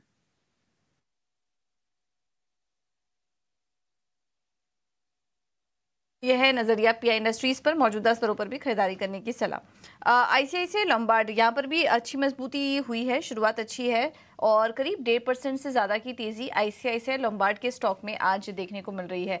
चंदन जी, क्या कोई ट्रेड लेना चाहिए आज के दिन आईसीआईसीआई लॉम्बार्ड में? जी देखिए, आईसीआईसी की बात करें तो सेटअप पॉजिटिव है, और मोस्ट ऑफ द काउंटर इस सेक्टर से चल रहे हैं, तो मेरे हिसाब से पॉजिटिव मूव बनना चाहिए। 1830 के आसपास का सपोर्ट रहेगा यहाँ पे, ऊपर में लगभग 1940 तक के स्विंग एक बार के लिए आप प्ले कर सकते हैं। सीसी लोम्बार्ड को लेकर ये व्यू, एक बार बाजार पर फिर से नजर डाल लेते हैं। बाजार में अगर आप देखेंगे तो फिर से एक रेंज कहीं न कहीं है, निफ्टी में आपको दिखेगी। निफ्टी बैंक 125 अंक ऊपर ही है, निफ्टी है 50 अंक ऊपर, थोड़ी थोड़ी चर्निंग हो रही है। मारुति सुजुकी की रफ्तार बढ़ी है। मारुति यहाँ से किस तरह से आप देख रहे हैं कपिल शेयर को? मारुति बेसिकली सबसे अंडर परफॉर्म स्टॉक रहा हुआ था। मीन 70 डेज का जो कंसोलिडेशन पैच था, तो कंसोलिडेशन पैच के यहाँ से रिबाउंड कर रहा है। स्टॉक ने 100 डे मूविंग एवरेज का सपोर्ट लेवल लेके भी ऊपर में बाउंस कर रहा है। तो टेक्निकल स्ट्रक्चर यहाँ पे इंप्रूव तो हो रहा है, but I am not so much optimist. यहाँ पे नो डाउट 12,500 के लेवल पे चल रहा है, तो यहाँ पे 12,700 यानी 201 पॉइंट का कुछ माइन्यूट परसेंटेज वाइज इंप्रूव हो सकता है, लेकिन फिर से वो ऊपर की लेवल के यहाँ पे स्टक होना चाहिए। तो 200-250 पॉइंट के गेन के लिए कर सकते हैं, बट नॉट लाइक पूरा का पूरा चार्ट का स्ट्रक्चर चेंज हो गया है, अंडर परफॉर्मेंस से आउट परफॉर्मेंस में आ गया है, वैसा मुझे सिनेरियो नहीं लग रहा है। ठीक है, मारुति सुजुकी 1250 रुपए का भाव, 4% की तेजी। चंदन जी, एक शेयर टाटा केमिकल जरा आप चेक कीजिए, 1100 रुपए के भाव से ये शेयर थोड़ा सा फिसला था और हम फिर से देख रहे हैं कि अपने प्राइस को रीगेन कर रहा है। 1100 रुपए के आसपास फिर से टाटा केमिकल आ गया। ये गर्मी बनी रहेगी टाटा केमिकल में, क्या लग रहा है आपको? देखिए, केमिकल काउंटर थोड़े से रेंज बाउंड है, हालांकि फर्टिलाइजर काउंटर तो काफी अच्छे लग रहे हैं, बट टाटा केमिकल का पास रिकॉर्ड देखोगे तो थोड़ा सा कंजर्वेटिव यहाँ पे रहना पड़ेगा। केमिकल और फर्टिलाइजर की बात करते हो तो मैं फर्टिलाइजर पे तो बिल्कुल सलाह दे सकता हूँ, फैक्ट पे खरीदार की सलाह रहेगी। बट टाटा केमिकल की बात करें तो मैं रेंज बाउंड प्ले करने की सलाह दूंगा। यदि आपको लेना है तो नीचे में 1072-75 का सपोर्ट है, हर्डल ऊपर में लगभग 1120 के आसपास रहेगा। इस रेंज को आपको प्ले करना पड़ेगा Tata chemical. Tata chemical buy on dips, गिरावट पर ही खरीदना है आपको ये share. Kapil, doctor Lal path lab, इसमें हम देख रहे हैं कि मोमेंटम ठीक ठाक है, 2600-2700 रुपए के रेंज से ये शेयर चल रहा है और अब देखिए धीरे धीरे 2950 का भाव हो गया। डॉक्टर लाल पैथ लैब, इसके लिए जो टारगेट है यूबीएस का 3500 रुपए का है। शॉर्ट टर्म में ट्रेड के लिहाज से आपको कैसा दिख रहा है शेयर ये? Basically doctor Lal path lab काफी टाइम से एक रेजिस्टेंस लेवल था, उसका जो रेक्टेंगल पैटर्न था, तो उसका भी हमने कुछ ही दिनों पहले एक ब्रेकआउट देखने मिला हुआ है। तो फॉर्मेट आपका ओवरऑल काफी अच्छा हो रहा है। 2750 के लेवल के ऊपर जब तक सस्टेन करता है तो स्टॉक का स्ट्रक्चर काफी अच्छा ही बनता है। आज के दिन में थोड़ा सा ऊपर के लेवल पे सेलिंग प्रेशर देखने मिलता है, तो मेरे हिसाब से स्टॉक प्राइस थोड़ा सा नीचे में कूल ऑफ हो जाए, 2910 और 2880 के लेवल के रेंज में मिलता है, तो यहाँ पे एक अच्छा सा डिफेंसिव एंट्री पॉइंट भी मिल जाएगा और स्टॉप लॉस भी काफी कम हो जाएगा यहाँ पे। तो थोड़ा सा रिट्रेसमेंट पे बाय कर सकते हैं और ऊपर में जो इसके मैं पोटेंशियल टारगेट देखता हूँ या फिर अपसाइड मोमेंटम देखता हूँ, तो स्टॉक प्राइस कहाँ ना कहाँ पे इसकी अपसाइड मूव 3050 के लेवल के यहाँ पे ट्रैक हो सकता है।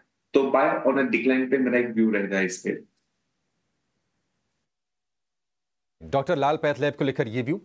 विनीत सर, आप जरा ये बताइए सर, रेलवे वाले स्टॉक्स में आज भी मोमेंटम है, हालांकि ऊपरी स्तरों से थोड़ा थोड़ा थकान हम जरूर देख रहे हैं।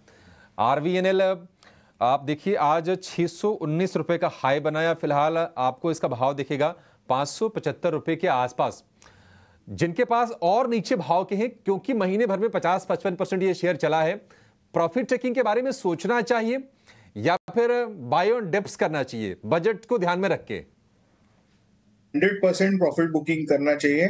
मुझे लगता है कि बहुत ओवर एंटिसिपेशन है रेलवे स्टॉक्स के अंदर, इनके वैल्यूएशंस काफी बढ़ चुके हैं, तो यहाँ पे प्रॉफिट टेकिंग करे और नीचे की लेवल्स में आए तो खरीदना चाहिए। नीचे के लेवल पर आए तो आप आरबीएनएल को खरीदिए। रिफाइनिंग वाले शेयरों में भी एक्शन हम देख रहे हैं। चेन्नई पेट्रो की जिक्र हम कल कर रहे थे। एमआरपीएल के शेयर को अगर आप देखेंगे तो आज बड़ा मूव इसमें दिख रहा है। चंदन जी, एमआरपीएल जरा चेक कीजिए और चेन्नई पेट्रो दोनों देखिए, दोनों शेयर भाग रहे हैं। क्या आपको इसमें ट्रेड के मौके दिख रहे हैं? दोनों शेयरों में बेहतर कौन सा लग रहा है आपको? दोनों में ट्रेड के मौके बन रहे हैं। मैं सबसे पहले चेन्नई पेट्रो की बात करूं तो 45 दिन का कंसोलिडेशन ब्रेकआउट हुआ है, 1000 के ऊपर डिसाइसिव होल्ड यहाँ पे देखने को मिला है। तो मेरे हिसाब से 995 के सपोर्ट से 1070 तक के अपसाइड आपको चेन्नई में प्ले करने चाहिए।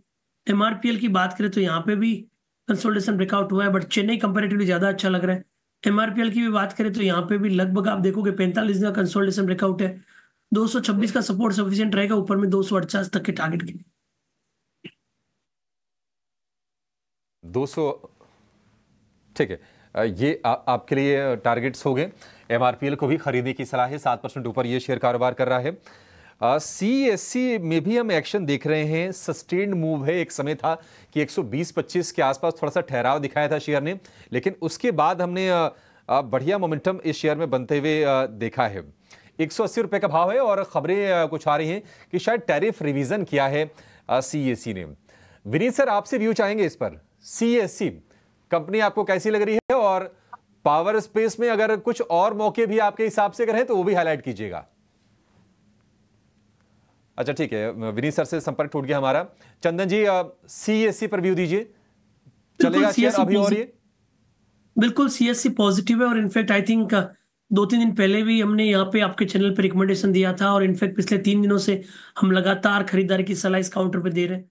सबसे अच्छी बात यह है कि 3 दिन पहले इसने लगभग 157 का बॉटम बनाया था, और वो 157 पहले मई के स्टार्ट में रेजिस्टेंस होता था। तो परफेक्ट एग्जांपल है रोल रिवर्सल का।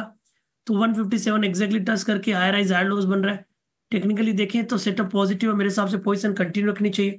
174 का सपोर्ट है, 188 तक के अपसाइड ऊपर में एक्सटेंड होने चाहिए। ओके ठीक है, तो ये है नजरिया CSC पर। कंज्यूमर अप्लायंसेस, कंज्यूमर ड्यूरेबल्स वाली कंपनियां भी चल रही हैं आज, क्योंकि PLI की खबर यहाँ पर निकल कर आ रही है। तो थोड़ी देर पहले हमारे रिपोर्टर्स से जुड़ी जानकारी भी दे रहे थे। हैवेल्स ऊपर है 1%, वोल्टास में तेज़ी है, डिक्सन मजबूती के साथ कारोबार कर रहा है, और भी काफ़ी सारी कंपनियां इस स्पेस में जो कि आज मजबूती के साथ ट्रेड कर रही हैं। चंदन जी, कौन सी कंपनी अच्छी लग रही है आपको, अगर इसकी कहीं पर ट्रेड लेना हो तो? आप IT की बात कर रहे हैं तो IT में देखिए, आपने डिक्सन की बात की है। अपर सीजन में 2 दिन में थोड़ा सा प्रॉफिट बुकिंग हुई है। इनफैक्ट आप दूसरे दिग्गज कंपनीज की बात करें तो थोड़ा सा कंसोलिडेशन मूवमेंट है, तो मैं डिक्सन की तरफ ही जाना पसंद करूंगा। मेजर ट्रेंड पॉजिटिव है, लगातार डेली वीकली में high top high bottom formation बन रहा है। तो यहाँ पे सपोर्ट रहेंगे लगभग 12,300 के आसपास, ऊपर में 13,000 तक के टारगेट के लिए।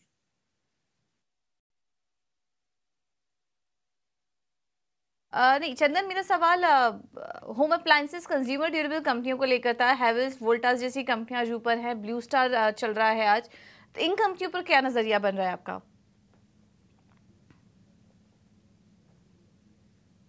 जी, ये सवाल मेरे लिए था। जी बिल्कुल। आप इन कंपनीज की बात करें तो सबसे पहले मैं ब्लू स्टार की बात करता हूं, और हेवेल्स और इन सब का मूवमेंट भी देख सकते हैं। ब्लू स्टार की बात करें तो देखिए 3 दिन पहले बड़ा मूवमेंट आया था, वापस एक रेंज में फंसा हुआ है। तो मेजर ट्रेंड तो पॉजिटिव है, बट थोड़ा सा कंसोलिडेशन पीरियड यहाँ पे लग सकता है। सपोर्ट रहेगा आपका लगभग 1630 के आसपास, ऊपर में लगभग 1800 तक के टारगेट के लिए। हेवेल्स और इन सब की बात करें तो ऐसा लग रहा है कि काफी लंबा कंसोलिडेशन चल रहा है पिछले लगभग 35-38 दिनों का, बट सपोर्ट इंटेक्ट है। सपोर्ट बेस बाइंग आ रही है, 1870 का सपोर्ट है, ऊपर में लगभग 2000 तक के टारगेट के लिए। तो सेलेक्टिव बाइंग है, पॉजिटिव टू रेंज बाउंड बायस जैसा व्यू यहाँ पे बनता चाहिए। ठीक है, तो ये है नजरिया स्टॉक पर। इंडियन होटल्स एक बार देख लेते हैं। यहाँ पर भी आज अच्छी मजबूती के साथ ये स्टॉक भी आज खुला, करीब 1.5% से ज़्यादा की तेज़ी है। कपिल जी, क्या कैसे लग रहे हैं आपको चार्ट्स इंडियन होटल्स के, और अगले टारगेट्स क्या दिखाई दे रहे हैं? बेसिकली लेजर स्टॉक्स काफी टाइम से मोमेंटम में थे, लेकिन रिसेंटली काफी कंसोलिडेशन भी किया हुआ है, जो कि काफी अच्छी साइन है कि प्रीवियस अपसाइड मूव को उन्होंने अच्छे से डाइजेस्ट किया हुआ है। इंटरमीडिएटली हमें करेक्शन भी देखने मिला था, स्टॉक 660 से लेकर ऑलमोस्ट 600 रुपए तक आ गया था, तो डिसेंट करेक्शन भी आ गया है। तो इस घटाव की वजह से स्टॉक प्राइस अपनी जो शॉर्ट टर्म मूविंग एवरेज होती है वहां पे भी पहुंच गया है, रिट्रेस किया हुआ है। 595 का जो लेवल था वहां पे भी इसने एक अच्छा सा सपोर्ट लेवल बना लिया, तो एक बेस फॉर्मेट अभी कर रहा है। 620 में स्टॉक चल रहा है, और पिछले 4-5 दिनों से मैं देख रहा हूँ तो स्टॉक प्राइस का कहां ना कहां पे माइल्ड हर्डल 622 के लेवल पे ही आ रहा है। तो on the edge of breakout ही है, लेकिन एक बार 622 के लेवल के ऊपर निकल जाए तो थोड़ी सी और ज्यादा तसल्ली हो जाएगा, हाँ आपने रेजिस्टेंस लेवल उसने ब्रीच किया हुआ है। तो 622 के ऊपर मेरा एक पॉजिटिव व्यू रहेगा इस पर स्टॉक में। आज का जो लो बना हुआ है 608, वो एक ट्रेली में से एक स्टॉप लॉस बन जाएगा, और जो उसके प्रीवियस पीक लेवल रहे हुए हैं 650 से 660 की रेंज, वो हमारी अपसाइड पोटेंशियल बन जाएगी इसमें। तो 622 के ऊपर इसमें बाय का व्यू इनिशिएट कर सकते हैं। 22 के ऊपर खरीदना है आपको इंडियन होटल्स। आज हम देख रहे हैं कि टाइटन में बाइंग लौटी है 5 सत्र के बाद। हालांकि बिजनेस अपडेट कमजोर रहे थे, ज्वेलरी सेगमेंट की ग्रोथ को लेकर सवाल थे। जेपी मॉर्गन ने डाउनग्रेड किया था, 3800 से घटाकर लक्ष्य सीधे कर दिया था 3400 रुपए के आसपास का, लेकिन आज बाइंग आई है। चंदन जी, टाइटन की इस बाइंग में करनी क्या है? इस बाइंग में पार्टिसिपेट करना है या फिर कॉन्ट्रा व्यू लेंगे इस पर? देखिए, टाइटन को मैं तो रुकने की सलाह दूंगा, एक बार रुक जाइए, क्योंकि ओवरऑल आप देखोगे वीकली सेटअप पे लोअर टॉप लोअर बॉटम बने थे और जरूर एक मेजर सपोर्ट से टर्न हो रहा है, बट ये काफी टफ रहेगा ऊपर के लेवल को होल्ड करना।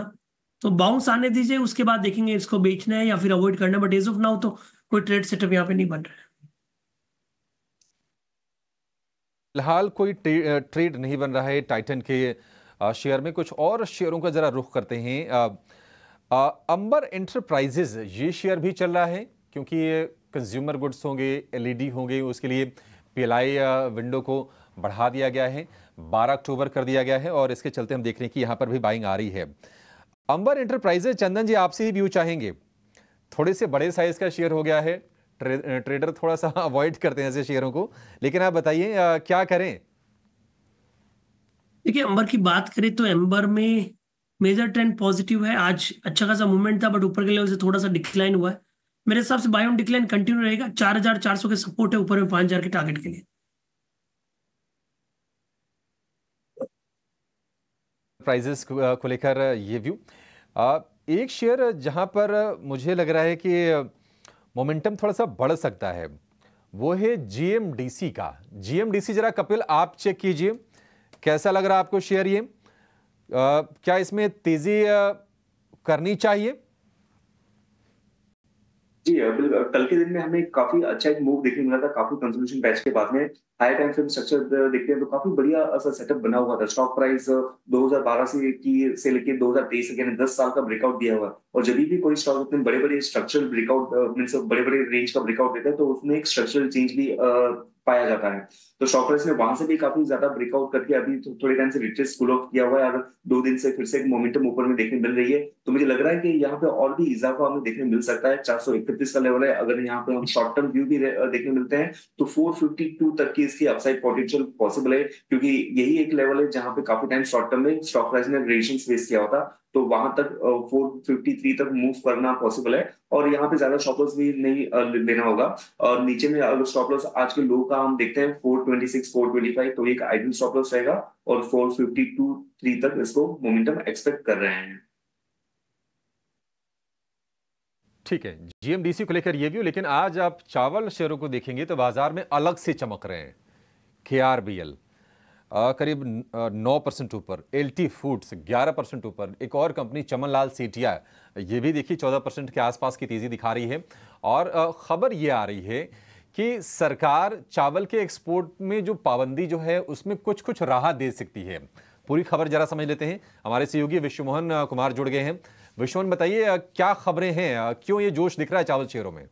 देखिए अभिषेक, आपको याद होगा पिछले साल सरकार ने जिस तरह से तेजी से दाम बढ़े थे महंगाई की चिंता की वजह से, उन्होंने पैराबॉइल्ड राइस पर के एक्सपोर्ट पर 20% की ड्यूटी लगाई थी। नॉन बासमती और ब्रोकन राइस को पूरी तरह से बंद कर दिया था और बासमती राइस पर भी उन्होंने एमईपी मिनिमम एक्सपोर्ट प्राइस लगा दिया गया था, जो एमईपी अभी $950 प्रति टन के आसपास है। अब सरकार विचार इसलिए कर रही है क्योंकि इस बार मानसून भी देश में काफ़ी बेहतर है, बम्पर और रिकॉर्ड उत्पादन का भी अनुमान है और कई सारे ऐसे देश है, अफ्रीकन कंट्रीज खास पे और कुछ एशियाई देश ऐसे हैं जिनसे लगातार डिमांड है, क्योंकि वहाँ पर 15 साल की ऊंचाई पर चावल के दाम पर है। तो यहाँ पर घरेलू डिमांड भी है कि यहाँ पर एक्सपोर्ट में कुछ राहत दी जाए। तो सरकार 2 तरह से विचार कर रही है, एक मिनिमम एक्सपोर्ट प्राइस तय किया जाए या फिर कुछ फिक्स एक ड्यूटी लगा दी जाए। जैसे पैराबॉइल्ड राइस को लेकर फिक्स $50 प्रति टन की एक्सपोर्ट ड्यूटी की जगह पे वो ड्यूटी लगा दी जाए, और साथ ही मिनिमम एक्सपोर्ट प्राइस जो बासमती पे अभी $950 प्रति टन का लगता है उसे घटाकर $800 प्रति टन का प्रस्ताव है, जिसे मिनिस्ट्री को भेजा भी जा चुका है। 5 जुलाई को वो भेजा गया है। तो ये तमाम विकल्पों पे विचार किया जा रहा है, लेकिन कोशिश यही है कि यहाँ एक्सपोर्ट बढ़ाया जाए ताकि यहाँ ओवर सप्लाई की स्थिति ना हो और देश में भी किसानों को भी बेहतर भाव मिल सके, क्योंकि यहाँ पर सोइंग भी काफ़ी तेज़ी से हो रही है और इस बार बम्पर उत्पादन का भी अनुमान है। तो बेहतर न्यूज़ है ये अपने देश के लिए भी, एक्सपोर्ट रेवेन्यू के हिसाब से भी और किसानों के लिहाज से भी काफ़ी अच्छी खबर है। पर तो बम्पर क्रॉप की उम्मीद है, अक्टूबर से नई फसल आनी शुरू हो जाएगी। चलिए, अच्छा है, बढ़िया है ना कि दूसरों को भी राहत दीजिए, और जो बाजार के जो निवेशक हैं चावल कंपनीज के, उनके लिए भी थोड़ी सी आज खुशखबरी है। तमाम शेयर ये चलते हुए आपको दिख रहे हैं।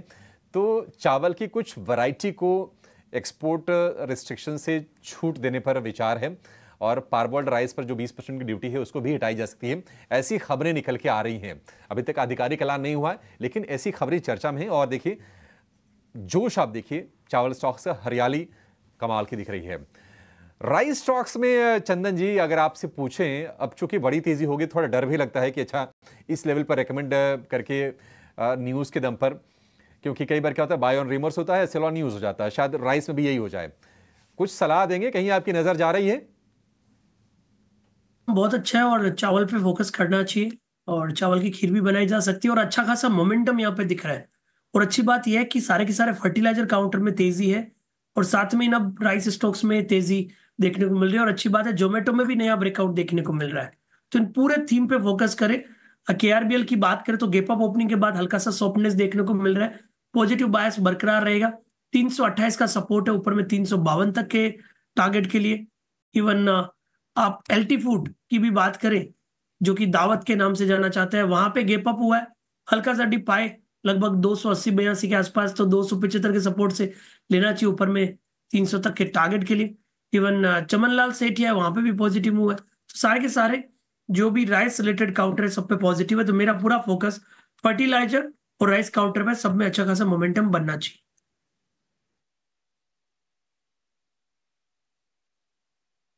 बिल्कुल, तो ये है नज़रिया राइस स्टॉक्स पर।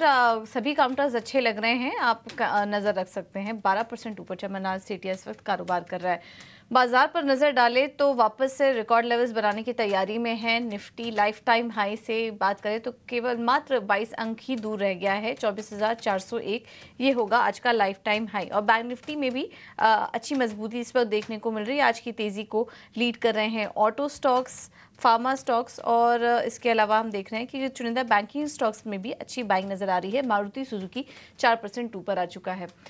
चलिए अब आगे बढ़ते हैं, और इस बाजार में ऑप्शन के जरिए रणनीति क्या बनाएं ये समझ लेते हैं। वक्त है ऑप्शन के चैंपियन जानने का।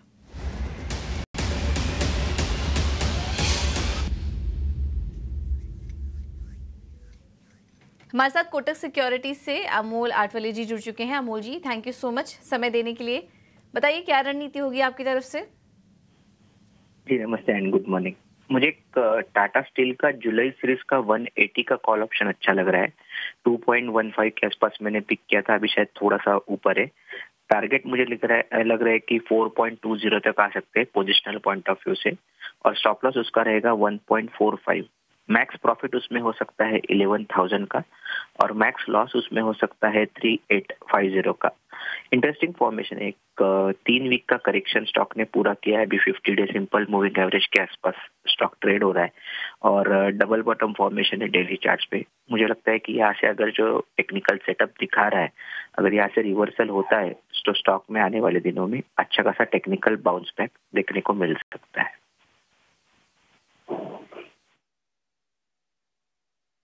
ठीक है, तो ये है नज़रिया टाटा स्टील पर। 0.5% ऊपर है आज। स्ट्रक्चर अच्छा लग रहा है कंपनी का। 4 रुपए के लक्ष्य के लिए आप यहाँ पर तेजी करके चल सकते हैं, जिसमें कि अधिकतम मुनाफा 11,000 रुपए तक का हो सकता है आपको। अमोल जी, बहुत बहुत धन्यवाद आपका समय देने के लिए। एक सेबी की तरफ से रिस्क डिस्क्लोजर भी चला देते हैं आपके लिए। अगर आप ऑप्शन में ट्रेड कर रहे हैं तो संभल के ट्रेड कीजिए, क्योंकि ज़्यादातर लोगों को इसमें औसतन 50,000 रुपए तक का नुकसान हो सकता है। तो स्टॉप लॉसेस का ध्यान यहाँ पर ज़रूर रखिए जब भी आप ऑप्शन में ट्रेड लें। ये सेबी की तरफ से आपके लिए एक रिस्क डिस्क्लोजर। चलिए बाजार पर वापस लौटते हैं। इमामी पर नजर डालें तो अपने ऑल टाइम हाई पर अब स्टॉक कारोबार कर रहा है। 4% ऊपर आ चुका है 780 के बाद। अपडेट्स के बाद रिपोर्ट्स भी काफ़ी पॉजिटिव आई। 900 रुपये तक के टारगेट्स यहाँ पर देख रही हैं रिपोर्ट्स, और इसके बाद इसके चलते आज हम देख रहे हैं कि काफ़ी अच्छी तेज़ी यहाँ पर इमामी के स्टॉक में आज देखने को मिल रही है। कपिल जी, इमामी के लिए अगले टारगेट्स आप क्या देख रहे हैं, और मौजूदा स्तर पर क्या फ्रेश बाइंग की सलाह देंगे आप? बेसिकली एफएमसीजी सेक्टर का हम ओवरऑल व्यू लेंगे तो एफएमसीजी सेक्टर में अभी के टाइम पे जो सबसे ज्यादा और लीडिंग स्टॉक है तो वो इमामी लिमिटेड ही रहेगा। एफएमसीजी सेक्टर ने भी एक हाई टाइम पे कल उसने ऑल टाइम हाई लेवल बनाया था और जो हम कप एंड हैंडल पैटर्न कहते हैं तो कल के दिन में उसका ब्रेकआउट देखने मिला था। और एक इंटरेस्टिंग चीज ये बनी हुई है एफएमसीजी की कि कैरेक्टरिस्टिकल डेवलपमेंट है कि पिछले 2 सालों में एफएमसीजी सेक्टर आपका 8 बार नीचे गिरा हुआ है, लेकिन 8 बार में से 7 बार इंडेक्स 5% से नीचे गिरता है और वहां पे रिबाउंड हमें देखने मिलता है। तो ओवरऑल एफएमसीजी सेक्टर पे एक पॉजिटिव व्यू मिलता है और वहां पे भी जो लीडिंग स्टॉक है इमामी तो वहां पे पॉजिटिव व्यू बेशक बनता है। सेकेंडली यहाँ पे एक कैरेक्टरिस्टिकल चेंज है।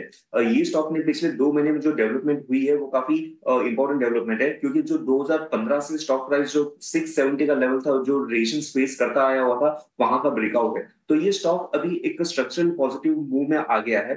शॉर्ट टर्म के लिहाज से बात करें तो आज के दिन में तो काफी स्टॉक मूव किया हुआ है ऊपर में, तो मैं यहाँ पे एक्यूमुलेट करना कहूंगा कि करंट लेवल पे भी आप थोड़ा सा बाय कर सकते हो। थोड़ा सा नीचे में ईज आए तो 750 लेवल पे फिर भी इसको आप बाय कर सकते हो और कहां ना कहां पे 730 का आप स्टॉप लॉस मेंटेन कर सकते हो एंड ऊपर की ओर 820 के टारगेट आप देख सकते हो। और आपकी समय की अवधि ज्यादा होती है तो इसको एज इन्वेस्टमेंट बेट भी कंसिडर कर सकते हो और 700 रुपए तक इस स्टॉक को अच्छे से एक्यूमुलेट करते हैं और थोड़ा सा टाइम देंगे तो अच्छे रिटर्न इस स्टॉक में देखने मिलेंगे। तो हर लिहाज से अच्छा लग रहा है इमामी का स्ट्रक्चर इस वक्त। स्टॉप लॉस है 723 का जो आपको सुझाया जा रहा है और आगे जो इमीडिएट टारगेट अभी नज़र आ रहे हैं वो है 800 810 के और उसके ऊपर लॉन्ग टर्म के लिहाज से भी कंपनी अच्छी नज़र आ रही है। 779 780 के पास इस वक्त कारोबार कर रहा है। चंदन एक बार आप इंडिया सीमेंट पर सलाह दीजिए, क्या एंट्री ले सकते हैं स्टॉक में? पिछले कुछ दिनों से स्टॉक नीचे ही था अपने हाइज बनाने के बाद, कल भी गिरावट थी और आज भी शुरुआत थोड़ी कमजोरी के साथ हुई लेकिन अब थोड़ी थोड़ी बाइंग नजर आ रही है इंडिया सीमेंट्स में। कोई ट्रेड लेना चाहिए स्टॉक में? सीमेंट में मेजर मूवमेंट हुआ था 26 जून और उसके बाद में पिछले लगभग 7-8 दिनों से साइडवेज मूवमेंट हुआ है। तो मेरे हिसाब से कंडीशनल ट्रेड होगा, कहीं ना कहीं बाइंग तो बननी चाहिए अब, क्योंकि मेजर पॉजिटिव ट्रेंड के बाद पिछले कुछ दिनों से लोअर हाइज बन रहे हैं और जिस दिन लोअर हाइज निगेट होगा उस दिन मोमेंटम बन जाएगा। तो आप कंडीशनल ट्रेड का ध्यान रखिए, 285 के ऊपर बाई करना चाहिए, ऊपर में 310 315 के टारगेट के। ठीक है, तो इंडिया सीमेंट्स यहाँ पे आपको रखनी है नज़र पर। चलिए अब बजट से रिलेटेड पिक्स जानते हैं जो कि रोज़ की तरह हमारे खास सेगमेंट का रुख करेंगे जिसका नाम है बजट ब्लॉकबस्टर।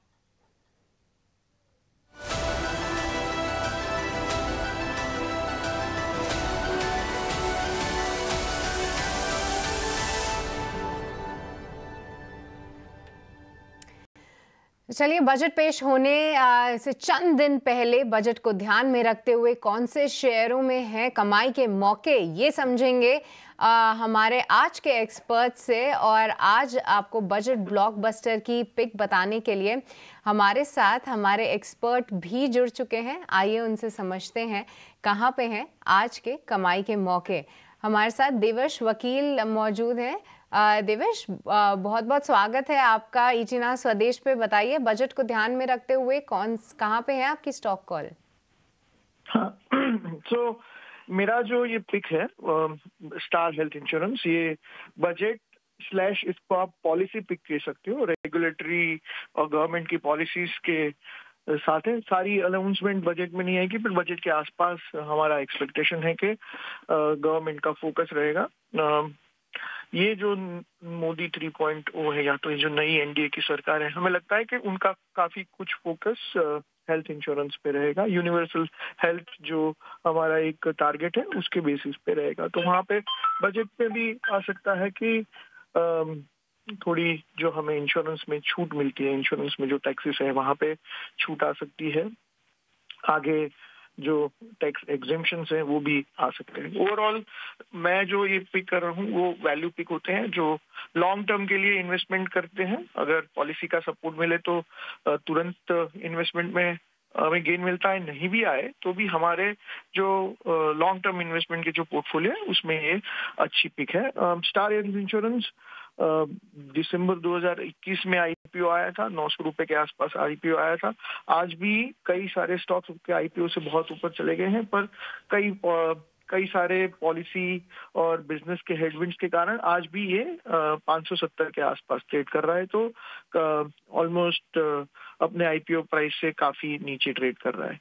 अब इनिशिएटिव्स क्या है, उन्होंने प्राइस हाइक ली है अपने बिजनेस में, जिसके कारण रीसेंट ग्रोथ म्यूटेड है, पर धीरे धीरे हायर प्राइसेस मार्केट में एक्सपेक्ट हो रही है और मुझे लगता है कि आगे अर्निंग्स ग्रोथ आएगा। उन्होंने एक चैनल जो एजेंसी चैनल है उसने बहुत अच्छा बिजनेस किया है, बैंक्स के साथ टाई अप करके बैंक का चैनल को भी बहुत अच्छी तरह से ग्रो करेंगे, बहुत अच्छी उनकी फोर्स है, वैल्यूएशंस काफी अट्रैक्टिव है और हमें लगता है कि अगर गवर्नमेंट के पॉलिसी का सपोर्ट मिला तो ये टर्न अराउंड हो सकता है सेक्टर जो स्टैंडअलोन हेल्थ इंश्योरेंस सेक्टर है, और इसमें 24-25% मार्केट के साथ स्टार हेल्थ इंश्योरेंस एक अच्छा पिक है। ठीक है, स्टार हेल्थ हालांकि थोड़ा सा आज आपको कमजोर दिखेगा, लेकिन 15 से 20% की संभावित तेजी है। 570 वाला शेयर चला जाएगा 665 रुपए का, और अवधि आप रखिए बजट के अराउंड या बजट से थोड़ा सा और ज्यादा आप इसको रख सकते हैं। 1 से 2 महीने की अवधि के लिए ये ब्लॉकबस्टर स्टॉक देवर्ष वकील की तरफ से। देवर्ष, बहुत शुक्रिया आपका समय देने के लिए और ये बेहतरीन शेयर सुझाने के लिए। एक शेयर जिस पर आपसे राय लेंगे चंदन जी, वो है वेल्सपन लिविंग का। जरा चेक करेंगे इसका आप स्ट्रक्चर, क्योंकि हमने देखा था कि जब ये नतीजे आए थे चुनाव के तो 130 रुपए के आसपास का इसका भाव हो गया था, वहां से चढ़ के 160 रुपए के आसपास का प्राइस है। वेल्सपन लिविंग कैसा लग रहा है आपको शेयर? ये मैं इसका वीकली और मंथली चार्ट देख रहा हूँ, एक शानदार राउंडिंग फॉर्मेशंस देखने को मिल रहा है और कप एंड हैंडल भी बन रहा है, और ये जो स्ट्रक्चर है वो लगभग बनने में 36 वीक लगे हैं, तो आप समझ सकते हो बड़ा मूवमेंट यहाँ पे आना चाहिए। टेक्निकली मैं बात करूं तो ये जो पैटर्न बना है वो लगभग 125 से लेके 160 के बीच में बना है। 45 रुपए का मूवमेंट ऊपर की तरफ बनना चाहिए, 200 रुपए तक के टारगेट यहाँ पे बनने चाहिए। मेरा मानना है 145 के सपोर्ट से 200 प्लस तक के पोजिशनल के इस काउंटर में खरीदारी कर सकते हैं। तो बाजार पर नजर डालें तो निफ्टी अच्छी मजबूती के साथ अभी कारोबार कर रहा है 24,369 के पास। हालांकि ऊपरी स्तरों से थोड़ा नीचे आया है निफ्टी, और बैंक निफ्टी में भी देखेंगे तो ऊपरी स्तरों से थोड़ा करेक्शन यहाँ पर भी देखने को मिल रहा है। इस बीच मारुति से जुड़ी एक खबर भी आ रही है जो कि आपके स्क्रीन पर आप देख पा रहे होंगे। हाइब्रिड वाहनों के टैक्स में छूट मिल चुकी है। ये सबसे पहले ये खबर हम आपको ईटी नाउ स्वदेश पे दे रहे हैं, पहले जो ब्रेकिंग चला रहे हैं। ये बड़ी खबर है, यूपी में हाइब्रिड वाहनों की रजिस्ट्रेशन फीस पर छूट दी जा चुकी है। इसमें काफ़ी सारी कंपनियों को फ़ायदा भी मिलेगा, जिसमें कि मारुति सुजुकी की अगर बात करें तो हाइब्रिड कार की बिक्री जो थी यूपी में वो काफ़ी कम थी, लेकिन ये इस कदम के बाद हम देखेंगे कि यहाँ पर मारुति सुजुकी के लिए थोड़ी यहाँ पर राहत की बात मिलते हुए नजर आएगी। चलिए इस खबर पर और थोड़ा डिटेल्स हम लेने की कोशिश करेंगे। बिल्कुल पूजा, ये खबर आ रही है कि देखिए हाइब्रिड जो वाहन है मारुति के, उनको और रोड टैक्स में और रजिस्ट्रेशन फीस में पूरी तरह से छूट देने का फैसला किया है। ये सरकार ने बड़ा मूव है, क्योंकि जो कंज्यूमर्स हैं उनके एंड पे करीब 3.5 लाख रुपए तक की बचत होगी। और आपको बता दें कि ये वो सेगमेंट है जो काफ़ी तेज़ी से बजिंग है, उसमें कुछ कुछ व्हीकल्स काफ़ी अच्छा परफॉर्म कर रही हैं। अगर हम मारुति की बात करें, ग्रैंड विटारा इन्होंने लॉन्च की है। क्रॉस बेस्ड मॉडल है जो इनोवा का इन्वेक्टो के नाम से जो मारुति बेच रही है, अब वो भी हाइब्रिड में आ रही है। इसके अलावा ब्रेजा की बात करें, ये भी हाइब्रिड टेक्नोलॉजी में है। तो ये एक बजिंग सेगमेंट है, कहीं ना कहीं ये फ्यूल एफिशिएंट भी होता है। और इन गाड़ियों को लेकर जो सरकार ने जो फैसला किया है वो बहुत ही एनकरेजिंग है। शेयर अभी करीब 5% ऊपर जाकर कारोबार कर रहा है। अगर हम दूसरी कंपनीज की बात करें तो टोयोटा की गाड़ी है हाई राइडर और इनोवा हाई क्रॉस, ये भी हाइब्रिड मॉडल्स हैं और इन पर भी ये छूट एप्लीकेबल होगी। लेकिन लिस्टेड स्पेस में मारुति के लिए सबसे बड़ा ये फायदा, और हम देख रहे हैं कि शेयर 5% ऊपर कारोबार करता हुआ दिख रहा है।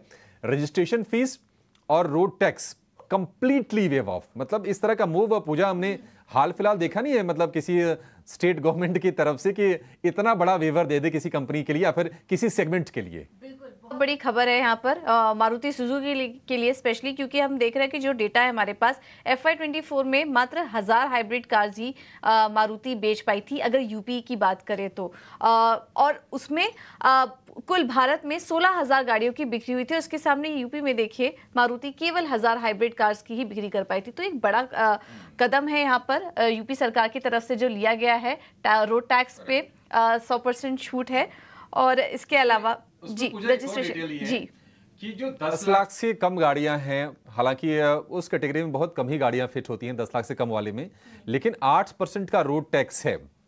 और 10 लाख से ऊपर वाली जो गाड़ियां हैं जिसमें कि ग्रैंड विटारा भी आ जाएगी, इन्विक्टो भी आ जाएगी, इनमें 10% की रोड टैक्स है।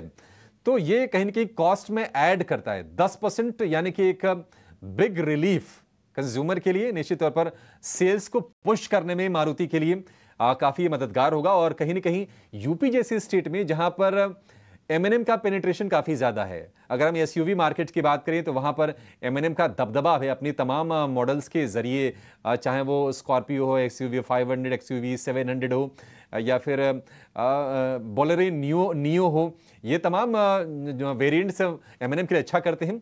मारुति की प्रेजेंस थोड़ी सी कम थी इस स्पेस में, एंट्री लेवल में ज़्यादा थी, तो निश्चित तौर पर ये मददगार होगी अपनी सेल्स को पुश करने में और एक डोमिनेंट प्लेयर बनने में इस कदम के बाद। और हम देख रहे हैं कि बाजार भी उसको थम्स अप कर रहा है, चीयर कर रहा है। 5% के आसपास की तेजी है, 12,590 रुपए का भाव है मारुति का। एक क्विक चेक चाहेंगे आपसे चंदन जी, जरा बताइए 12,500 रुपए के भाव के आसपास जिन लोगों ने अभी टीवी सेट अपना ऑन किया है और ये भाव देख रहे हैं, वो क्या करें? इस तेजी को राइड करना है या फिर थोड़ा सतर्क रहना है? अभी देखिए कर सकते हो, क्योंकि बॉटम आउट हुआ है काउंटर 12,000 के सपोर्ट से, तो एक बार के लिए तो 13,000 तक के स्विंग बनने चाहिए। ओवरऑल खरीदारी की सलाह है। और आपने देखा होगा मैंने निफ्टी ऑटो पे पॉजिटिव बायस दिया है, और यहाँ पे auto Maruti M&M selective EV names वो सब परफॉर्म करते रहने चाहिए। जिनके पास है वो बने रहिए, जिनको लेना है वो भी ले सकते हैं।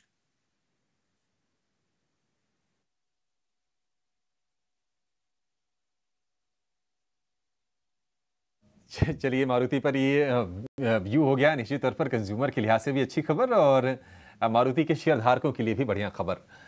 चंदन जी, आपको शुक्रिया कहेंगे। उसके पहले कोई डिस्क्लोजर आपकी तरफ से? जी, जो जितने भी स्टॉक यहाँ पर डिस्कस हुए हैं, हमने मोस्ट ऑफ द स्टॉक्स अपने क्लाइंट को सजेस्ट कर चुके हैं। तो और जो भी आप ट्रेड करते हो उसमें रिस्क का ध्यान रखिए, अगेन ड्यू डिलीजेंस करें, और जो भी ट्रेड ले रहे हो उसमें रिस्क का ध्यान रखिए। और साथ में मैं ये भी बताना चाहूँगा कि पिछले कुछ दिनों से तरह तरह के व्हाट्सएप ग्रुप बन रहे हैं, तरह तरह की साइट्स बन रही है, काफ़ी लोगों को फ्रॉड स्कैम ट्रैप किया जा रहा है। तो सबसे सलाह यही रहेगी, सबसे अपील यही रहेगी कि आप कुछ भी मॉनेटरी ट्रांजैक्शन करें, देख के करें। किसी व्हाट्सएप मैसेज या किसी साइट के मैसेज पर विश्वास नहीं करें। यदि आपको कुछ भी निवेश करना हो तो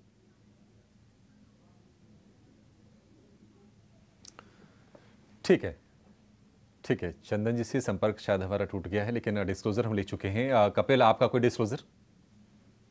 जी, जितने भी स्टॉक हमने डिस्कस किए हुए हैं वहां पे मेरी पर्सनल होल्डिंग नहीं है, लेकिन क्लाइंट के साथ डिस्कशन होते रहते हैं, तो शायद उनकी पोजीशन हो पाए और अपना ड्यू डिलिजेंस करके ही इन्वेस्ट करें। ठीक है, परफेक्ट। चंदन जी और कपिल जी, आप दोनों का बहुत शुक्रिया आज समय देने के लिए, और तमाम स्टॉक्स पर फटाफट, मतलब ढेर सारे, लंबी फहरिस्त थी आज तो, उस पर राय देने के लिए।